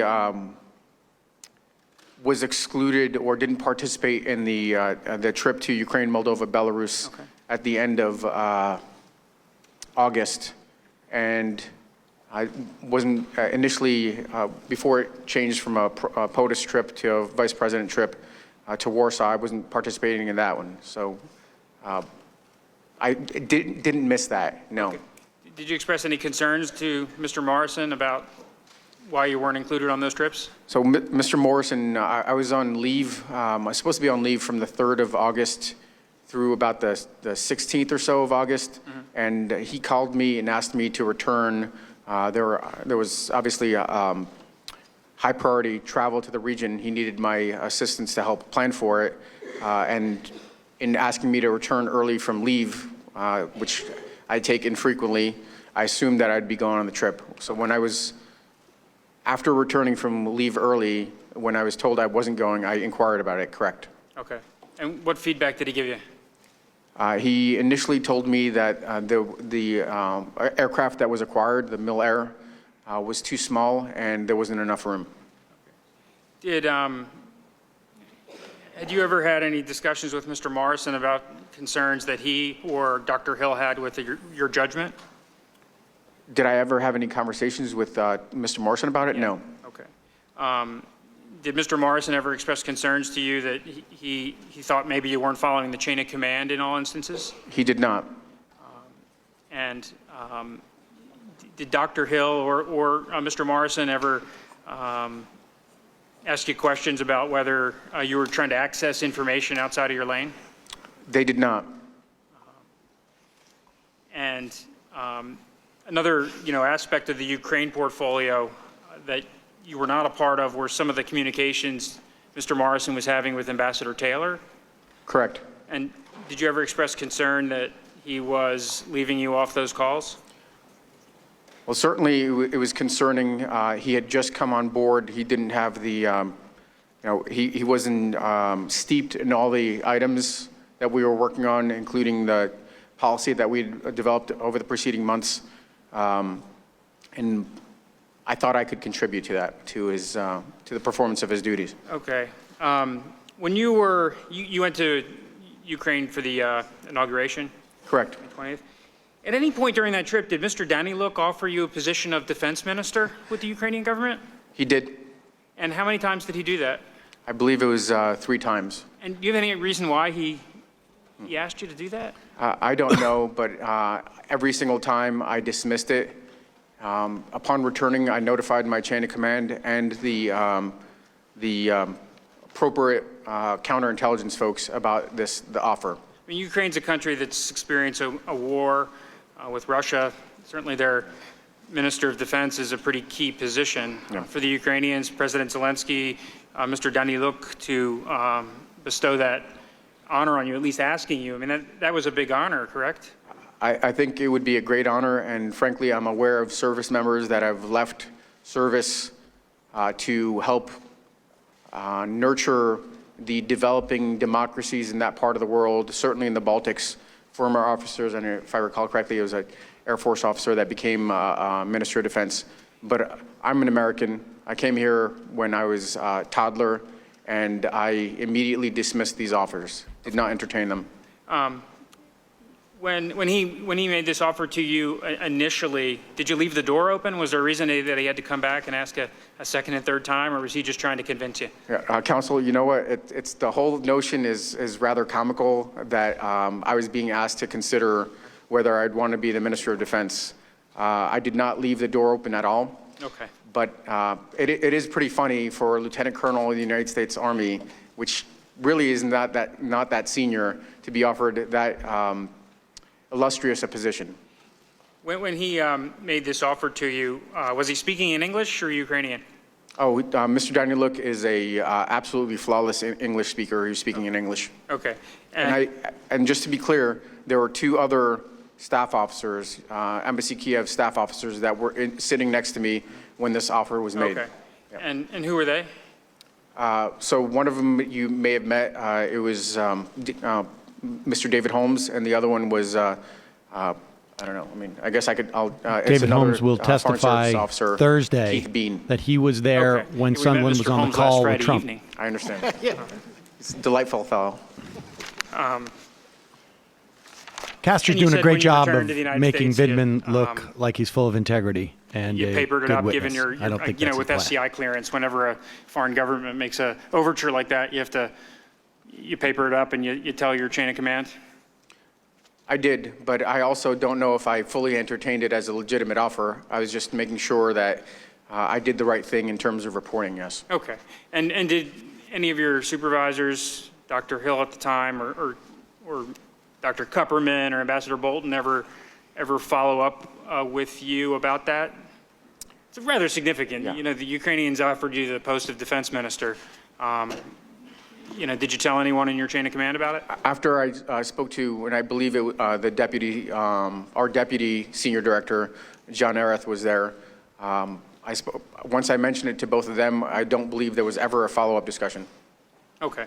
So it never came up with Dr. Kupperman or Dr. Hill? Following that conversation I had with Dr. Hill, I don't believe there was a subsequent conversation, and I don't recall ever having a conversation with Dr. Kupperman about it. Okay, and did you brief Director Morrison when he came on board? No, I completely forgot about it. Okay. And subsequent to the May trip, did Mr. Danny Luke ever ask you to reconsider? Were there any other offers? No. When he visited for the July 10th meeting with Ambassador Bolton, did it come up again? It never came up again. Okay. And did you ever think that possibly if this information was, got out, that it might create at least the perception of a conflict, that the Ukrainians thought so highly of you to offer you the defense ministry post, on one hand, but on the other hand, you're responsible for Ukrainian policy at the National Security Council?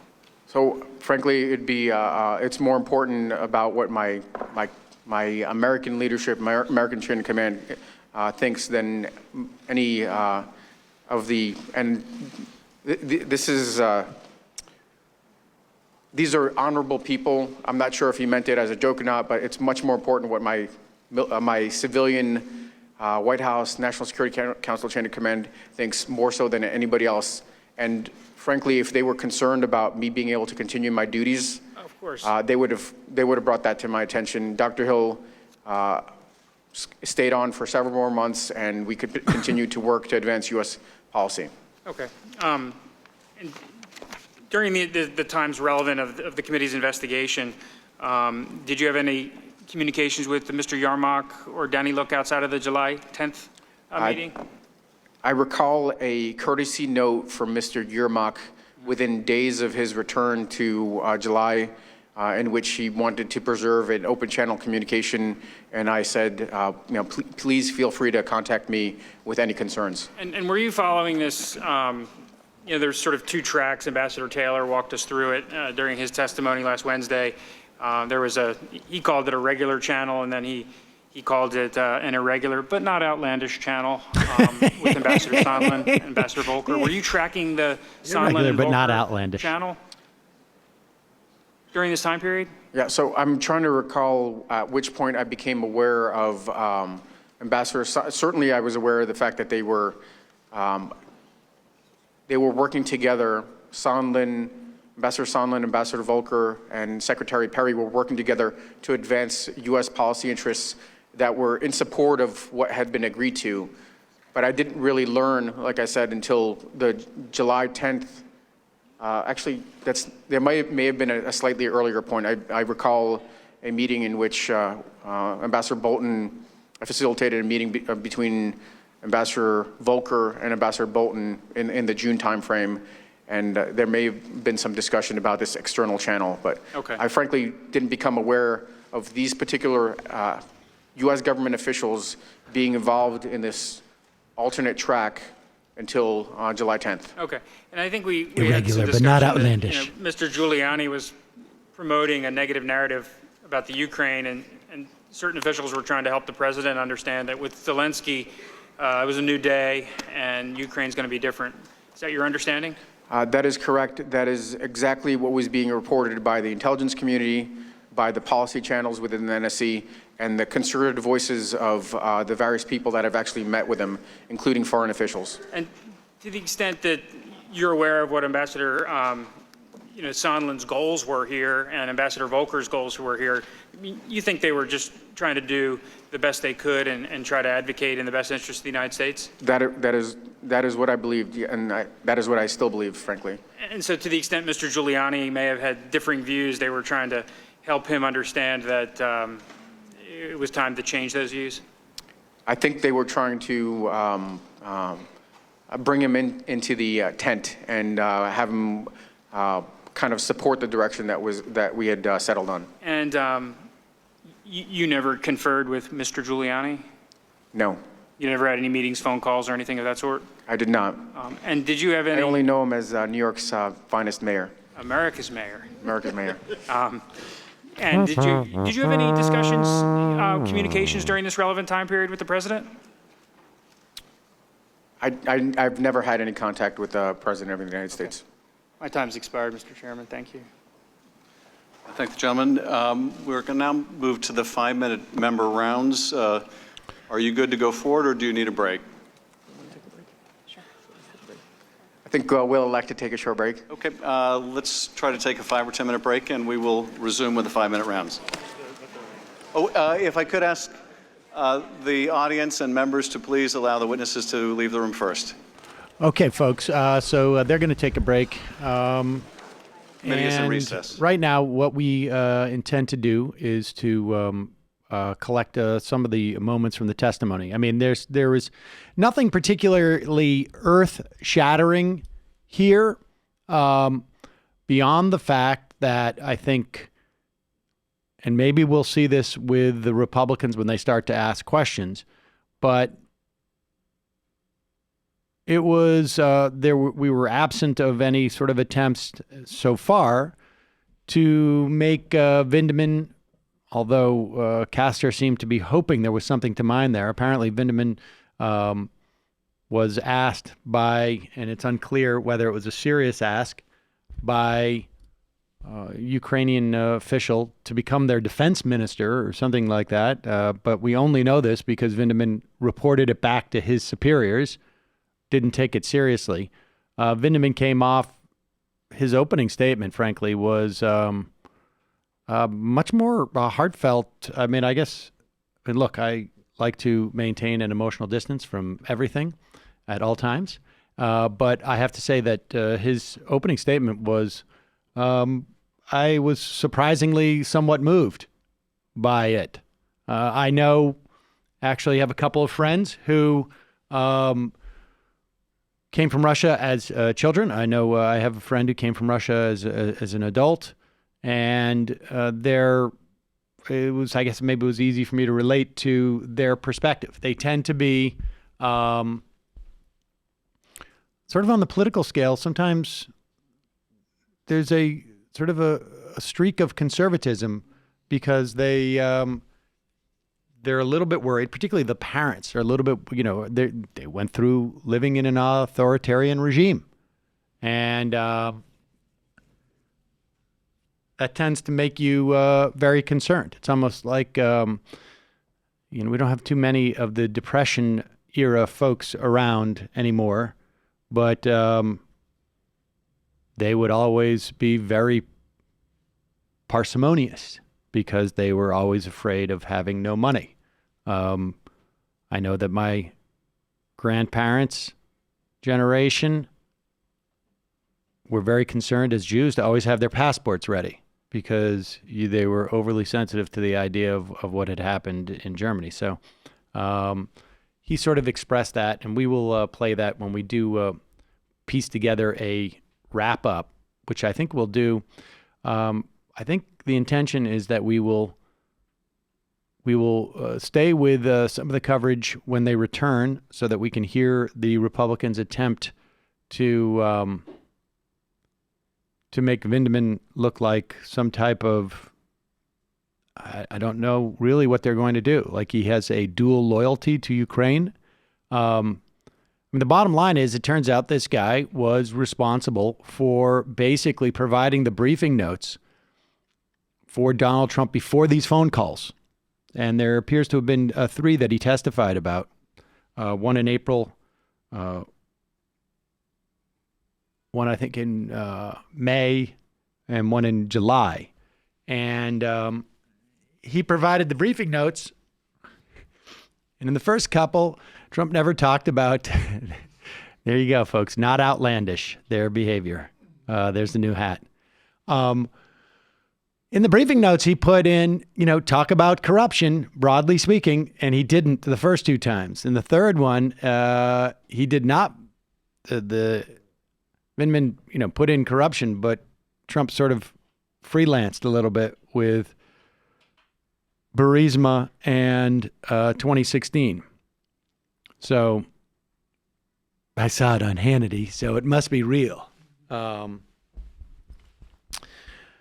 And then the Jennifer Williams, really, she is a State Department official who was appointed to the vice president's team and really didn't have much to say beyond like not, piecing together. She was just, I guess, one element of the timeline. And the timeline really appears, and Brendan, maybe you can bring me my notes back if you're done. From April to May, I guess, there was a period where there was a big switch. And we got to this with the during the questioning by the lawyer, Daniel Goldman. And that seemed to happen. Let's see. 1, 2, 3. From April 21st till some point in May, Mike Pence's plans change in terms of visiting Ukraine. According to Jennifer Williams, she didn't know why. And Goldman asked Vindman, what happened during that time? During April to May, Yovanovitch was fired.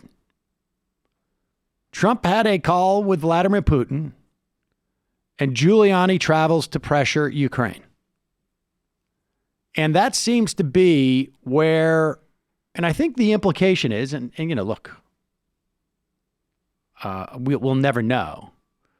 But the implication is that Trump got the idea that Ukraine was responsible for something in 2016 from Putin, perhaps. Now, it could have been Putin. It could have been Sean Hannity. I mean, it's also possible that Donald Trump has just been doing, at nights. I mean, he plays this role where he sort of doesn't seem to know what's going on, like he has some type of neurological problem or something like that. But really what he does is he sneaks in at night when everybody goes to bed in the White House. He hops on some type of secure computer and does his own research.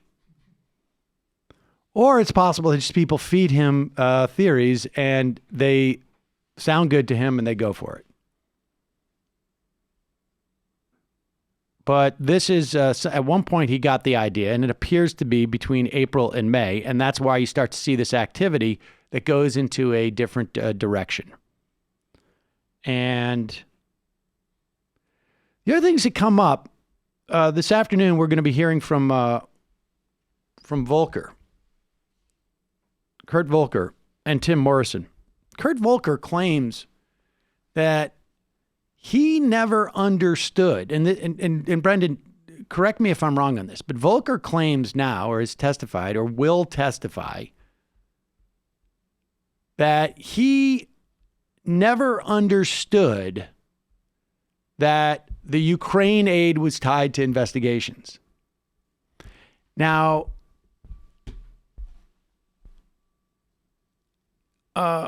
Vindman, when he was asked whether Volker was in some of these key meetings as to when it was clear that it was, so much so that Bolton, after one of these meetings, basically reconvened just the Americans, asked the Ukrainians to leave and say, like, look, we're not getting involved in this drug deal. Volker apparently was in that meeting. Vindman did not testify specifically that Volker knew. Volker seemed to be in Vindman's mind a sort of like a side player and wasn't that relevant. Now, look, a lot of this is just redundant. Volker doesn't need to know. Sunderland seems to have been the point person. Establishing that Volker knew is not terribly relevant, but it just simply is one more sort of plank, I guess, supporting this structure, which is an accusation that the president was acting in a way where he had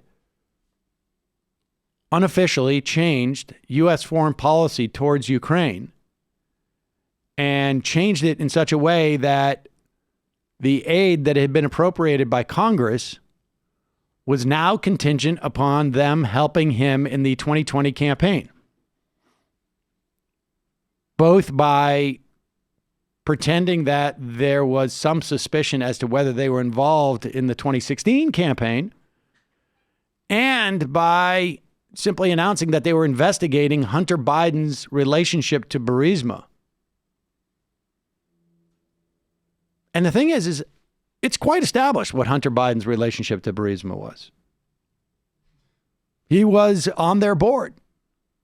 And I think everybody who has half a brain understands why.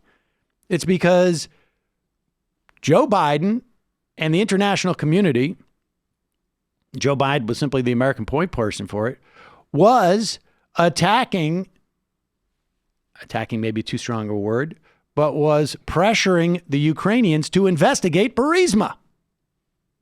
And so Burisma was like, we need an insurance policy. The insurance policy did not work. And that is where the failure of the relevance of the Hunter Biden thing comes in, because no one has made any accusation as to what Joe Biden did, supposedly for Hunter Biden getting the money. Now, look, is it corrupt that politicians' children get paid big money because people think it's going to buy them influence with that politician? Yes. I would also argue it's just, there's a lot of stuff about board of directors, broadly speaking, that are corrupt. But yes, it is true. But it's only corrupt. It's not illegal. It's only corrupt in the sense that I think a lot of people in power are corrupt, that we have a system that is built on that type of nepotism and corruption. But it's not illegal. And even if it was, still not clear to me that why Donald Trump didn't make it U.S. foreign policy. That's the whole point, that there's a huge apparatus that develops policy. Vindman testified to that. It's established. He says the president can ask whatever he wants. But as someone who was an architect of the U.S. foreign policy, he's not responding to the president changing U.S. foreign policy. He's responding from the president sort of seemingly diverge from it in a very strange way. And he did exactly what he should do. He reported this to the attorney who oversees his the National Security Council, of which he's a member, to report that, like, this isn't a policy that anyone could reasonably say is to benefit the United States. It's so narrowly tailored that it's only there to benefit the political aspirations of the president. And that's pretty well established in the Constitution that you're not supposed to do that. So this is they're gonna sit back down. The Republicans are going to try and, I would imagine, make it seem like Vindman was just mad that Donald Trump wasn't following his policy, but was instead following another policy, and they'll avoid really getting into the granular aspects of what Donald Trump's policy was.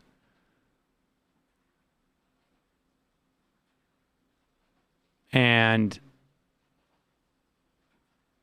I would imagine the Democrats are going to continue to do this. Now, I think it's also possible that what was attempted to do, and I'm not quite sure that they did this, was to sort of box in Volker. Thanks.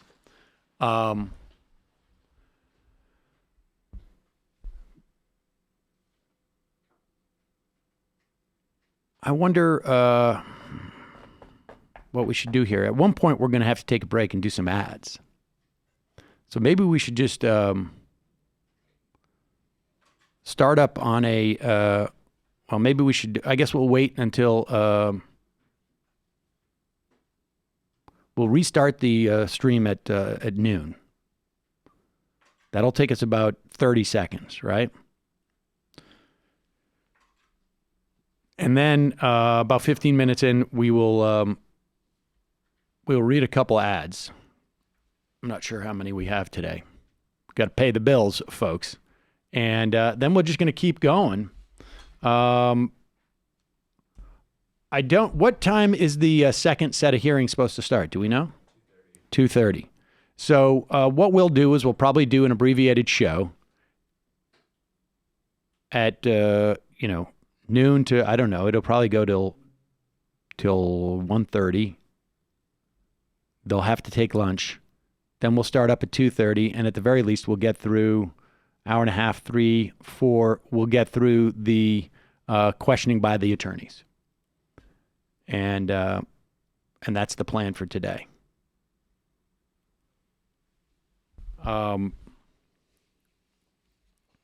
In other places in the news, well, they're coming back in just a moment. So that is basically what we're going to do in terms of programming. Tomorrow, we're all in too, particularly with the Sondland testimony. That is, that is probably the most important testimony we're going to hear over the course of the week. It's interesting. Now, they have scheduled David Holmes' testimony for Thursday. David Holmes was the guy who was basically standing with Sondland when Sondland was like, hey, I'm on the phone with the president. And Sondland saying, the Zelensky, he loves your ass, Mr. President. And Trump is speaking so loudly. And Trump is speaking so loudly that people can hear him.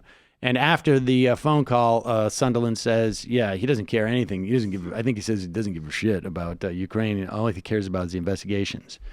And why would he say that? Well, because part of it is also like, look at me, man. Yeah.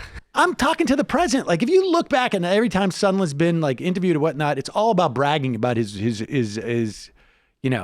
relationship to the president. These guys really love the idea that they're part of the bit, And all right, let's put up Adam Schiff. But the bottom line is, Holmes' testimony is going to.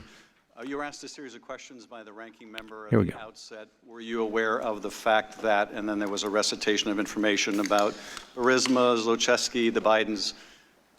Is it fair to say you have no firsthand knowledge of any of the matters that were asked in those questions? That's correct. That is correct. Ms. Williams, you were also asked a series of questions about the vice president's schedule and whether he could have made the inauguration, or was the president traveling, or the trip to Canada. But let's be clear about something. The president, you were instructed that the president had told the vice president not to go before you even knew the date of the inauguration. Is that correct? Yes, that's correct. So at the time he was told not to go, there was no calculation about where he might be or where the president might be because the date hadn't even been set yet. Is that right? That's right. The date had not been set, so we were weighing a number of different scenarios of when the inauguration might fall. Now, I think you said that originally the president had told him to go, and then you received the instruction that the president no longer wanted him to go. Were you aware in the interim between the president telling him to go and the president telling him not to go that Rudy Giuliani had to abort a trip that he was going to make to Ukraine? I had seen that in the press, yes. And had you seen in the press that Rudy Giuliani blamed people around Zelensky for having to cancel the trip? For having to cancel his trip? Yes. I had read that in the press reporting, yes. And did you read in the press reporting also that Giuliani wanted to go to Ukraine to, as he put it, not meddle in an election, but meddle in investigations? I did read that, yes. And that occurred prior to the president canceling the vice president's trip to the inauguration? It did. I believe it was around May 10th or so. Colonel Vindman, you were asked by the Minority Counsel about the president's words in the July 25th call and whether the president's words were ambiguous. Was there any ambiguity about the president's use of the word Biden? There was not. It was pretty clear that the president wanted Zelensky to commit to investigating the Bidens, was it not? That is correct. That is one of the favors that you thought should be properly characterized as a demand? That is correct. And there's no ambiguity about that? In my mind, there was not.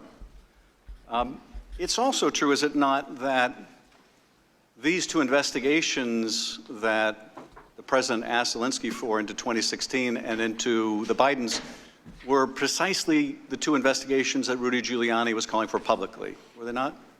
That is correct. So when people suggest, well, maybe Rudy Giuliani was acting on his own and maybe he was a freelancer or whatever, the president referred to exactly the same two investigations Rudy Giuliani was out pushing on his behalf. Is that correct? That is correct. Now, Ms. Williams, you were asked about the meeting the vice president had with Zelensky in September, in which the Ukrainians brought up their concern about the hold on the security assistance. Is that right? That's right. And you were asked about whether in that meeting between the vice president and Zelensky, the Bidens or Burisma came up, and I think you said they did not, correct? That's correct. They did not come up. Now, that bilateral meeting was a large meeting that involved 2 or 3 dozen people, wasn't it?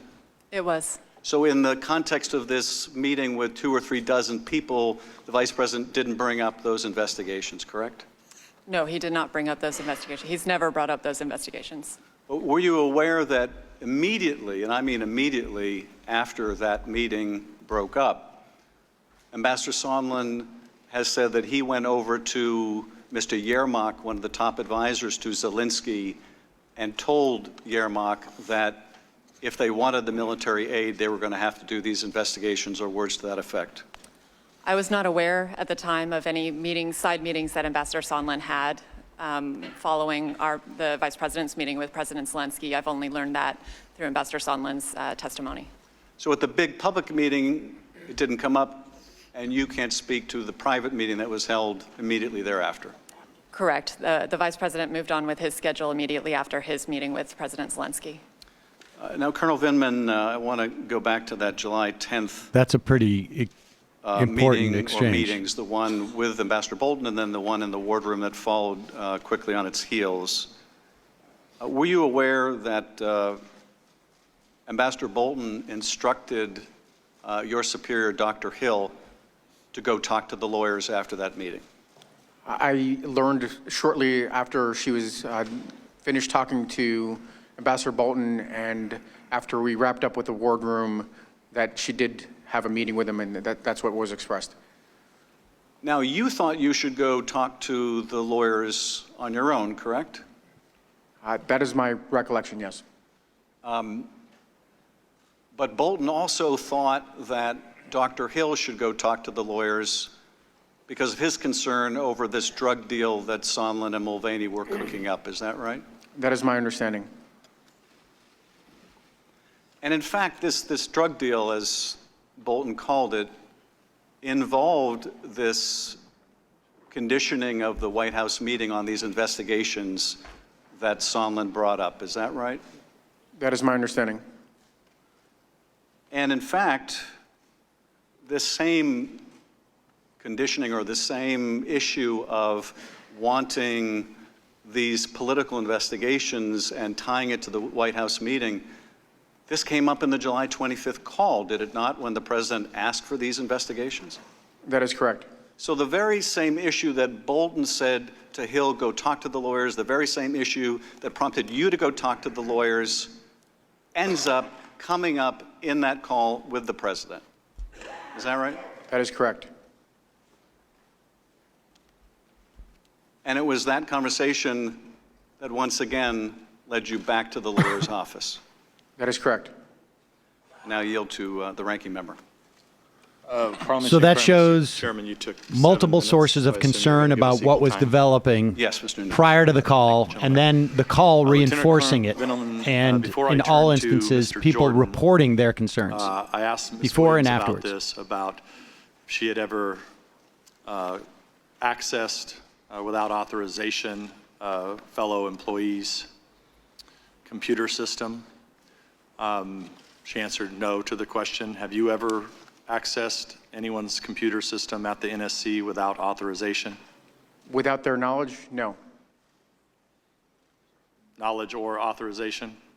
I'm sorry? Knowledge or authorization. You never accessed someone's computer without their knowledge or authorization? Correct. Mr. Jordan.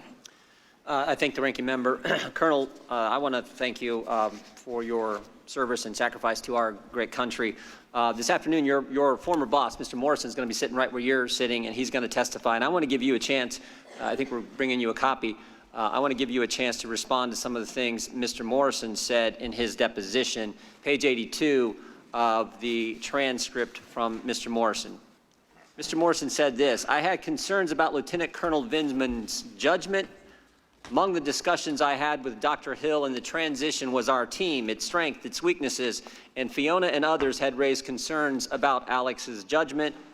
When Mr. Morris was asked by Mr. Castor, did anyone ever bring concerns to you that they believe Colonel Vindman may have leaked something? Mr. Morrison replied, yes. So your boss had concerns about your judgment. Your former boss, Dr. Hill, had concerns about your judgment. Your colleagues had concerns about your judgment, and your colleagues felt that there were times when you leaked information. Any idea why they have those impressions, Colonel Vindman?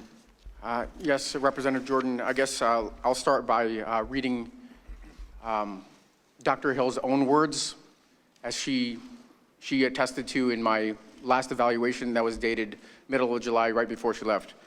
Alex is a top 1% military officer and the best Army officer I've worked with in my 15 years of government service.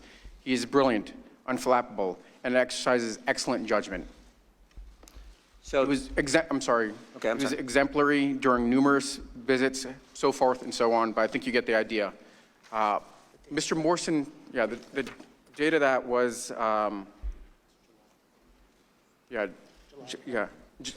let's see, I'm sorry, July 13th. So, Mr. Jordan, I would say that I can't say what why Mr. Morrison questioned my judgment. We had only recently started working together. He wasn't there very long, and we were just trying to figure out our relationship. Maybe it was a different cultures, military culture versus. And Colonel, you never leaked information? I never did, never would. That is preposterous that I would do that. Okay.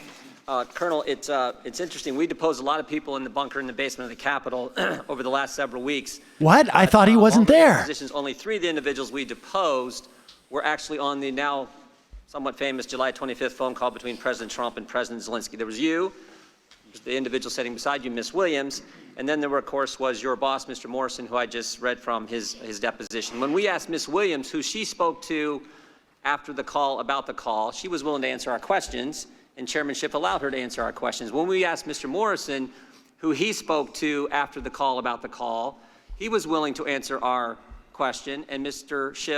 Chairmanship allowed him to answer our question. But when we asked you, you first told us 3 individuals at the NSC, your brother and the 2 lawyers. And then you said there was a group of other people you communicated with, but you would only give us 1 individual in that group, Secretary Kent. And the chairman would only allow you to give us that name. When we asked you who else you communicated with, you would not tell us. So I want to know first, how many other people are in that group of people you communicated with outside the 4 individuals I just named? Yes, Mr. Jordan, on call readout, certainly after the first call, there were probably 6 or more people that I read out. Those are people with the proper clearance and the need to know. In this case, because of the sensitivity of the call and Mr. Eisenberg told me not to speak to anybody else, I only read out, outside of the NSC, 2 individuals. 2 individuals. Das Kent and 1 other person. And you're not willing to tell us who that other individual is? Mr. Chairman, point of order. Mr. Chairman. Mr. Chairman, point of order. The gentleman will suspend. Counsel. Mr. Chairman, I would ask you to enforce the rule with regard to disclosure, with regard to the intelligence office. Thank you, counsel. You know, as I indicated before, this committee will not be used to out the whistleblower. That same Mr. Chairman, necessity can you first stop the time so I don't lose the time? Will persist. You are recognized again, Mr. Jordan. Mr. Chairman, I don't see how this is outing the whistleblower.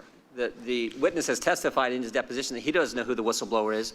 You have said, even though no one believes you, you have said you don't know who the whistleblower is. So how is this outing the whistleblower to find out who this individual is? Jordan, this is your time for questioning. You can use it any way you like, but your question should be addressed to the witness. And your question should not be addressed to trying to out the whistleblower. Well, okay. Colonel Vindman, There's another thing Mr. Morrison told us in his deposition. He said He he was wouldn't not out concerned the about the call itself. He said the there was sexual nothing predator, illegal or but he improper wants on the call, whistleblower. But he was concerned about the call leaking, the contents of the call leaking. He said this, he was concerned how it would play out in Washington's polarized environment, how the contents would be used in Washington's political process. Mr. Morrison was right. Excuse me, Mr. Jordan, could I get a page?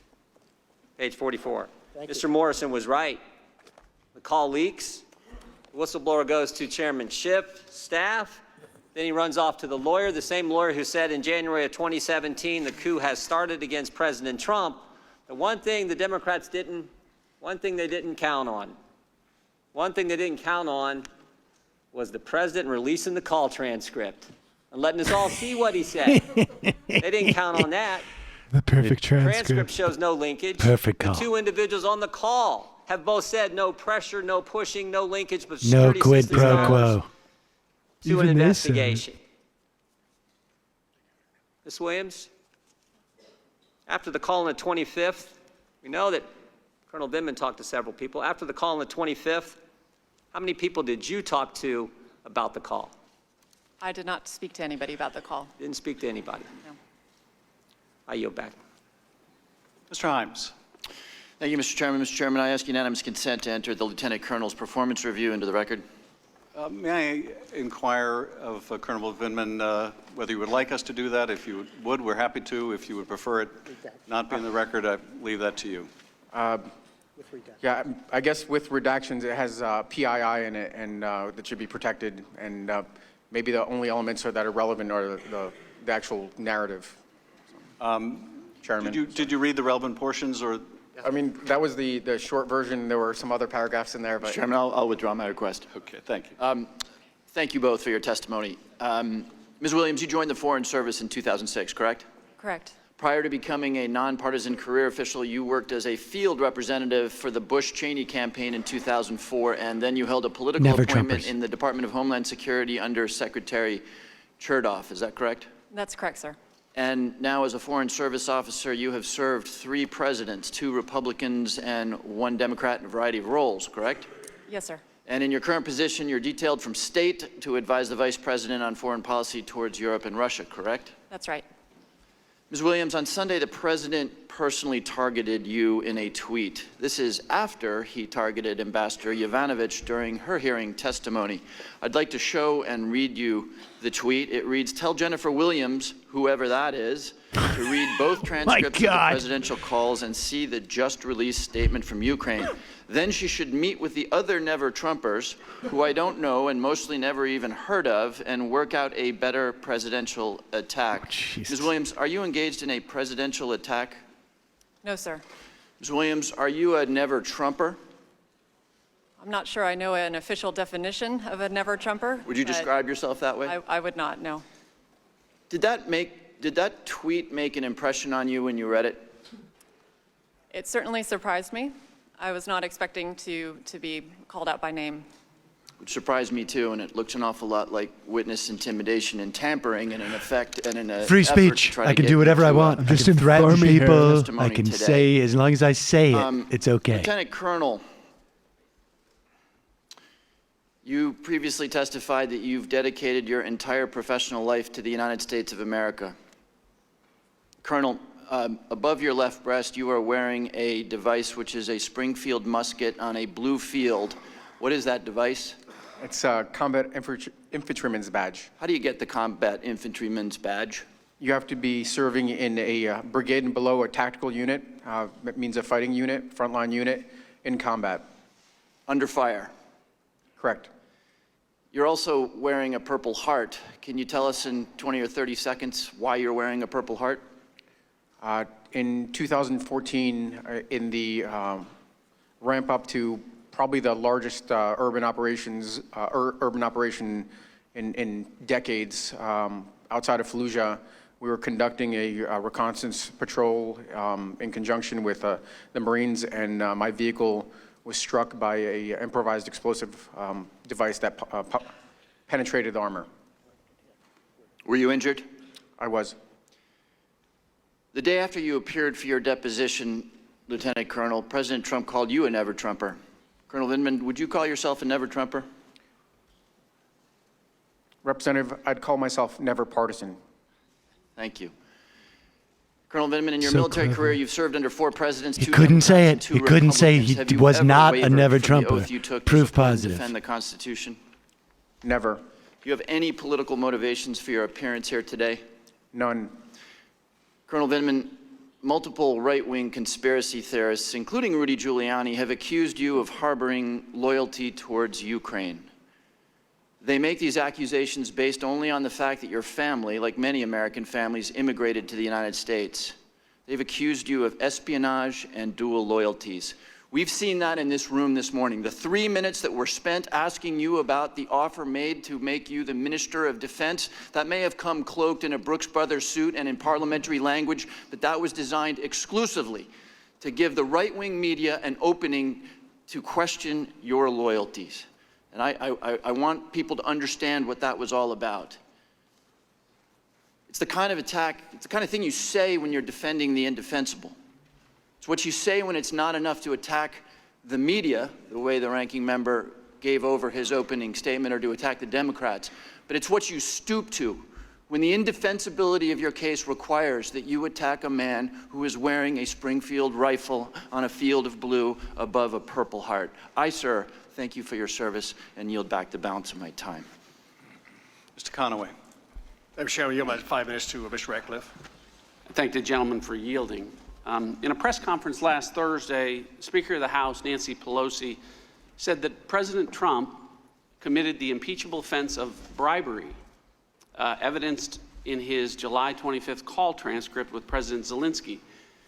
In concert with that, multiple Democratic members of this committee gave TV and radio interviews over this past week discussing how the president's conduct supported his impeachment for committing bribery.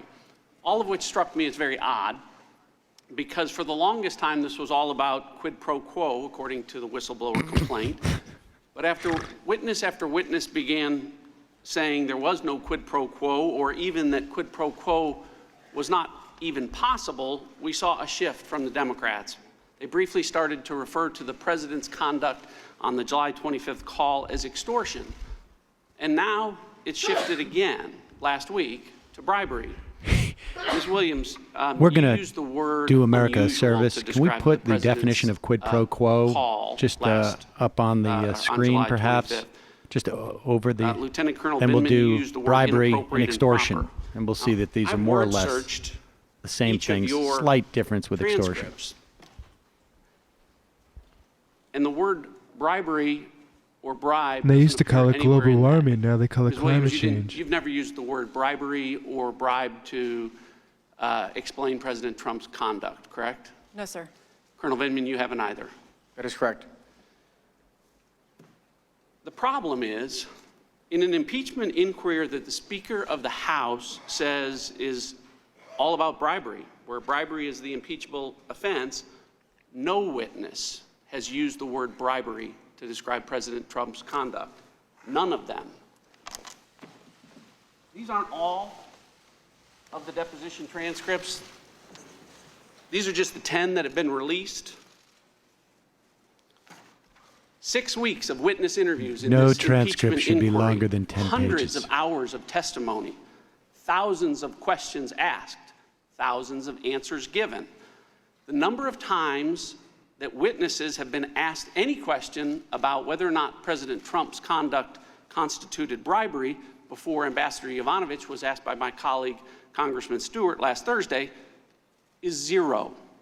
The number of times witnesses have used the word bribery or bribe to describe President Trump's conduct in the last 6 weeks of this inquiry is 0. In fact, in these 3,500 pages of sworn deposition testimony and just these 10 transcripts released thus far, the word bribery appears in these 3,500 pages exactly one time. And ironically, it appears not in a description of President Trump's alleged conduct, it appears in a description of Vice President Biden's alleged conduct. This is important because as early as next week, My Democratic colleagues are going to say, we need to vote on the evidence from this impeachment inquiry, on the impeachment of the president for bribery. If nobody They're gonna said send the report bribery, to the it Judiciary can't be Committee, bribery. Because there's more Democrats than Republicans, it's going to likely pass. And when that happens, the American people need to be clear that when the Democrats, what they are describing as bribery, not a single witness is describing as bribery. We've heard many times in the course of this proceeding that the facts of the president are not in dispute. But the American people are asking, if the facts are the same, why do the crimes that the president is being accused of keep changing? Why do we go from quid pro quo to extortion, now to bribery? Chairman Nunes told you the answer. The answer is polling.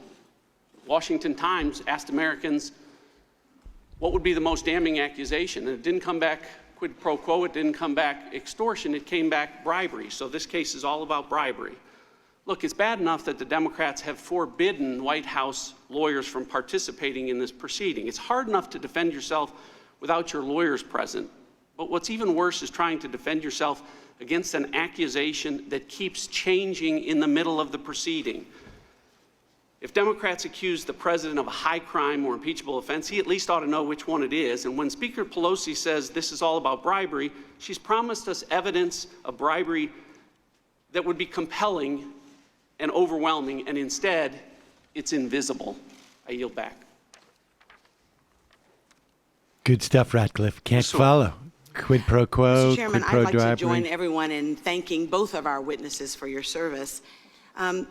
Lieutenant Colonel Vindman. All right, after Sue Will, we're going to just restart you maintain the a show. relationship with Ukrainian This is after her. Do you not? That is correct. You explained earlier in your testimony that your job within the White House was to coordinate United States and Ukraine policy. Is that right? It is to coordinate United States policy vis-a-vis Ukraine, correct? You testified in the spring of this year that these officials, these Ukrainian officials, began asking you, quote, advice on how to respond to Mr. Giuliani's advances, end quote. Is that correct? That is correct. What do you understand they meant by Mr. Giuliani's advances? I understood that to mean both his public commentary, so publicly calling for investigations into 2016, Burisma and Hunter Biden, as well as his direct overtures to the government of Ukraine, directly and through proxies. That's what I understood. And as you understand it, under whose authority do you think Mr. Giuliani was acting under? Congresswoman, I don't know. Did the Ukrainian officials you spoke to understand that Mr. Giuliani was telling them to investigate Vice President Biden's son and debunk the 2016 conspiracy theories? I'm sorry, can you say that again, ma'am? Do you think that the Ukrainian officials that you spoke to understood the underlining meaning of Mr. Giuliani's advances to be both investigating the Bidens as well as debunking the 2016 conspiracy theories? Yes, I think to be clear, I think you're referring to debunking that it was Russian interference. Exactly. And now, was this somehow implicating themselves that it was Ukrainian interference. I'm not sure. Exactly. Now, was this official U.S. foreign policy to push for investigation into the Bidens? It was not part of any process that I participated in. Now, Ms. Williams, do you agree that pressing these two investigations was inconsistent with official U.S.-Ukraine policy? Obviously, anti-corruption reforms is a big part of our policy. I understand. I was not in a position to determine whether these particular investigations were appropriate. That's fair. Colonel, is it true that President Trump directed the Ukrainian president on the call on July 25th to work with Mr. Giuliani on these investigations? Give me a favor, though. That is correct. In fact, Mr. Giuliani has made no secret of the fact that he is acting on behalf of President Trump. As Mr. Giuliani told the New York Times, and I'm going to put this on the screen, he told them, quote, my only client is the President of the United States. He's the one I have the obligation to report to, tell him what happens. He added that the investigations would be, quote, very, very helpful to my client and may turn out to be helpful to my government. may turn out to be helpful to my government. Colonel, What are is you it going fair to to do? say that the Ukrainian officials that you are on a daily basis, well, you're in contact with, given your portfolio, were concerned about Mr. Giuliani's advances? Yes, they were. In your assessment, did they understand the political nature of the request being asked of them? I believe they did. Did they understand that it was affecting U.S. domestic policy? I'm not sure what they frankly understood about U.S. I think they understood the implications, yes. Now, you testified earlier that you warned the Ukrainians not to get involved in U.S. domestic policy. Is that right? I counseled them, yes. Counseled them. In fact, you testified that you felt like it was important that you were espousing not just what you thought, but tradition and policy of the United States to say that. It is what I knew for a fact to be U.S. policy. Now, why do you think it's important that for foreign governments not to get involved in political affairs of a nation like the United States? Congresswoman, the first thought that comes to mind is Russian interference in 2016, the impact that had on internal politics, and the consequences it had for Russia itself. Exactly. This administration enforced sanctions, heavy sanctions against Russia for their interference, and that would not be in U.S. policy to. And so, Mr. Colonel, I'm running out of time. Is it normal for a private citizen, a non-U.S. government official, to get involved in foreign policy and foreign affairs like Mr. Giuliani? I don't know if I have the experience to say that, but it certainly wasn't helpful, and it didn't help advance U.S. national security interests. Thank you, Mr. Chairman. I yield back. Okay, folks, we're going to take a quick 30-second break. There's a link in the description. We will come back and continue our coverage of the impeachment hearings. We'll be right back. 30 seconds. There's a link in the existing YouTube right now if you want to just pick up on the live YouTube. And we will sign off and then come right back.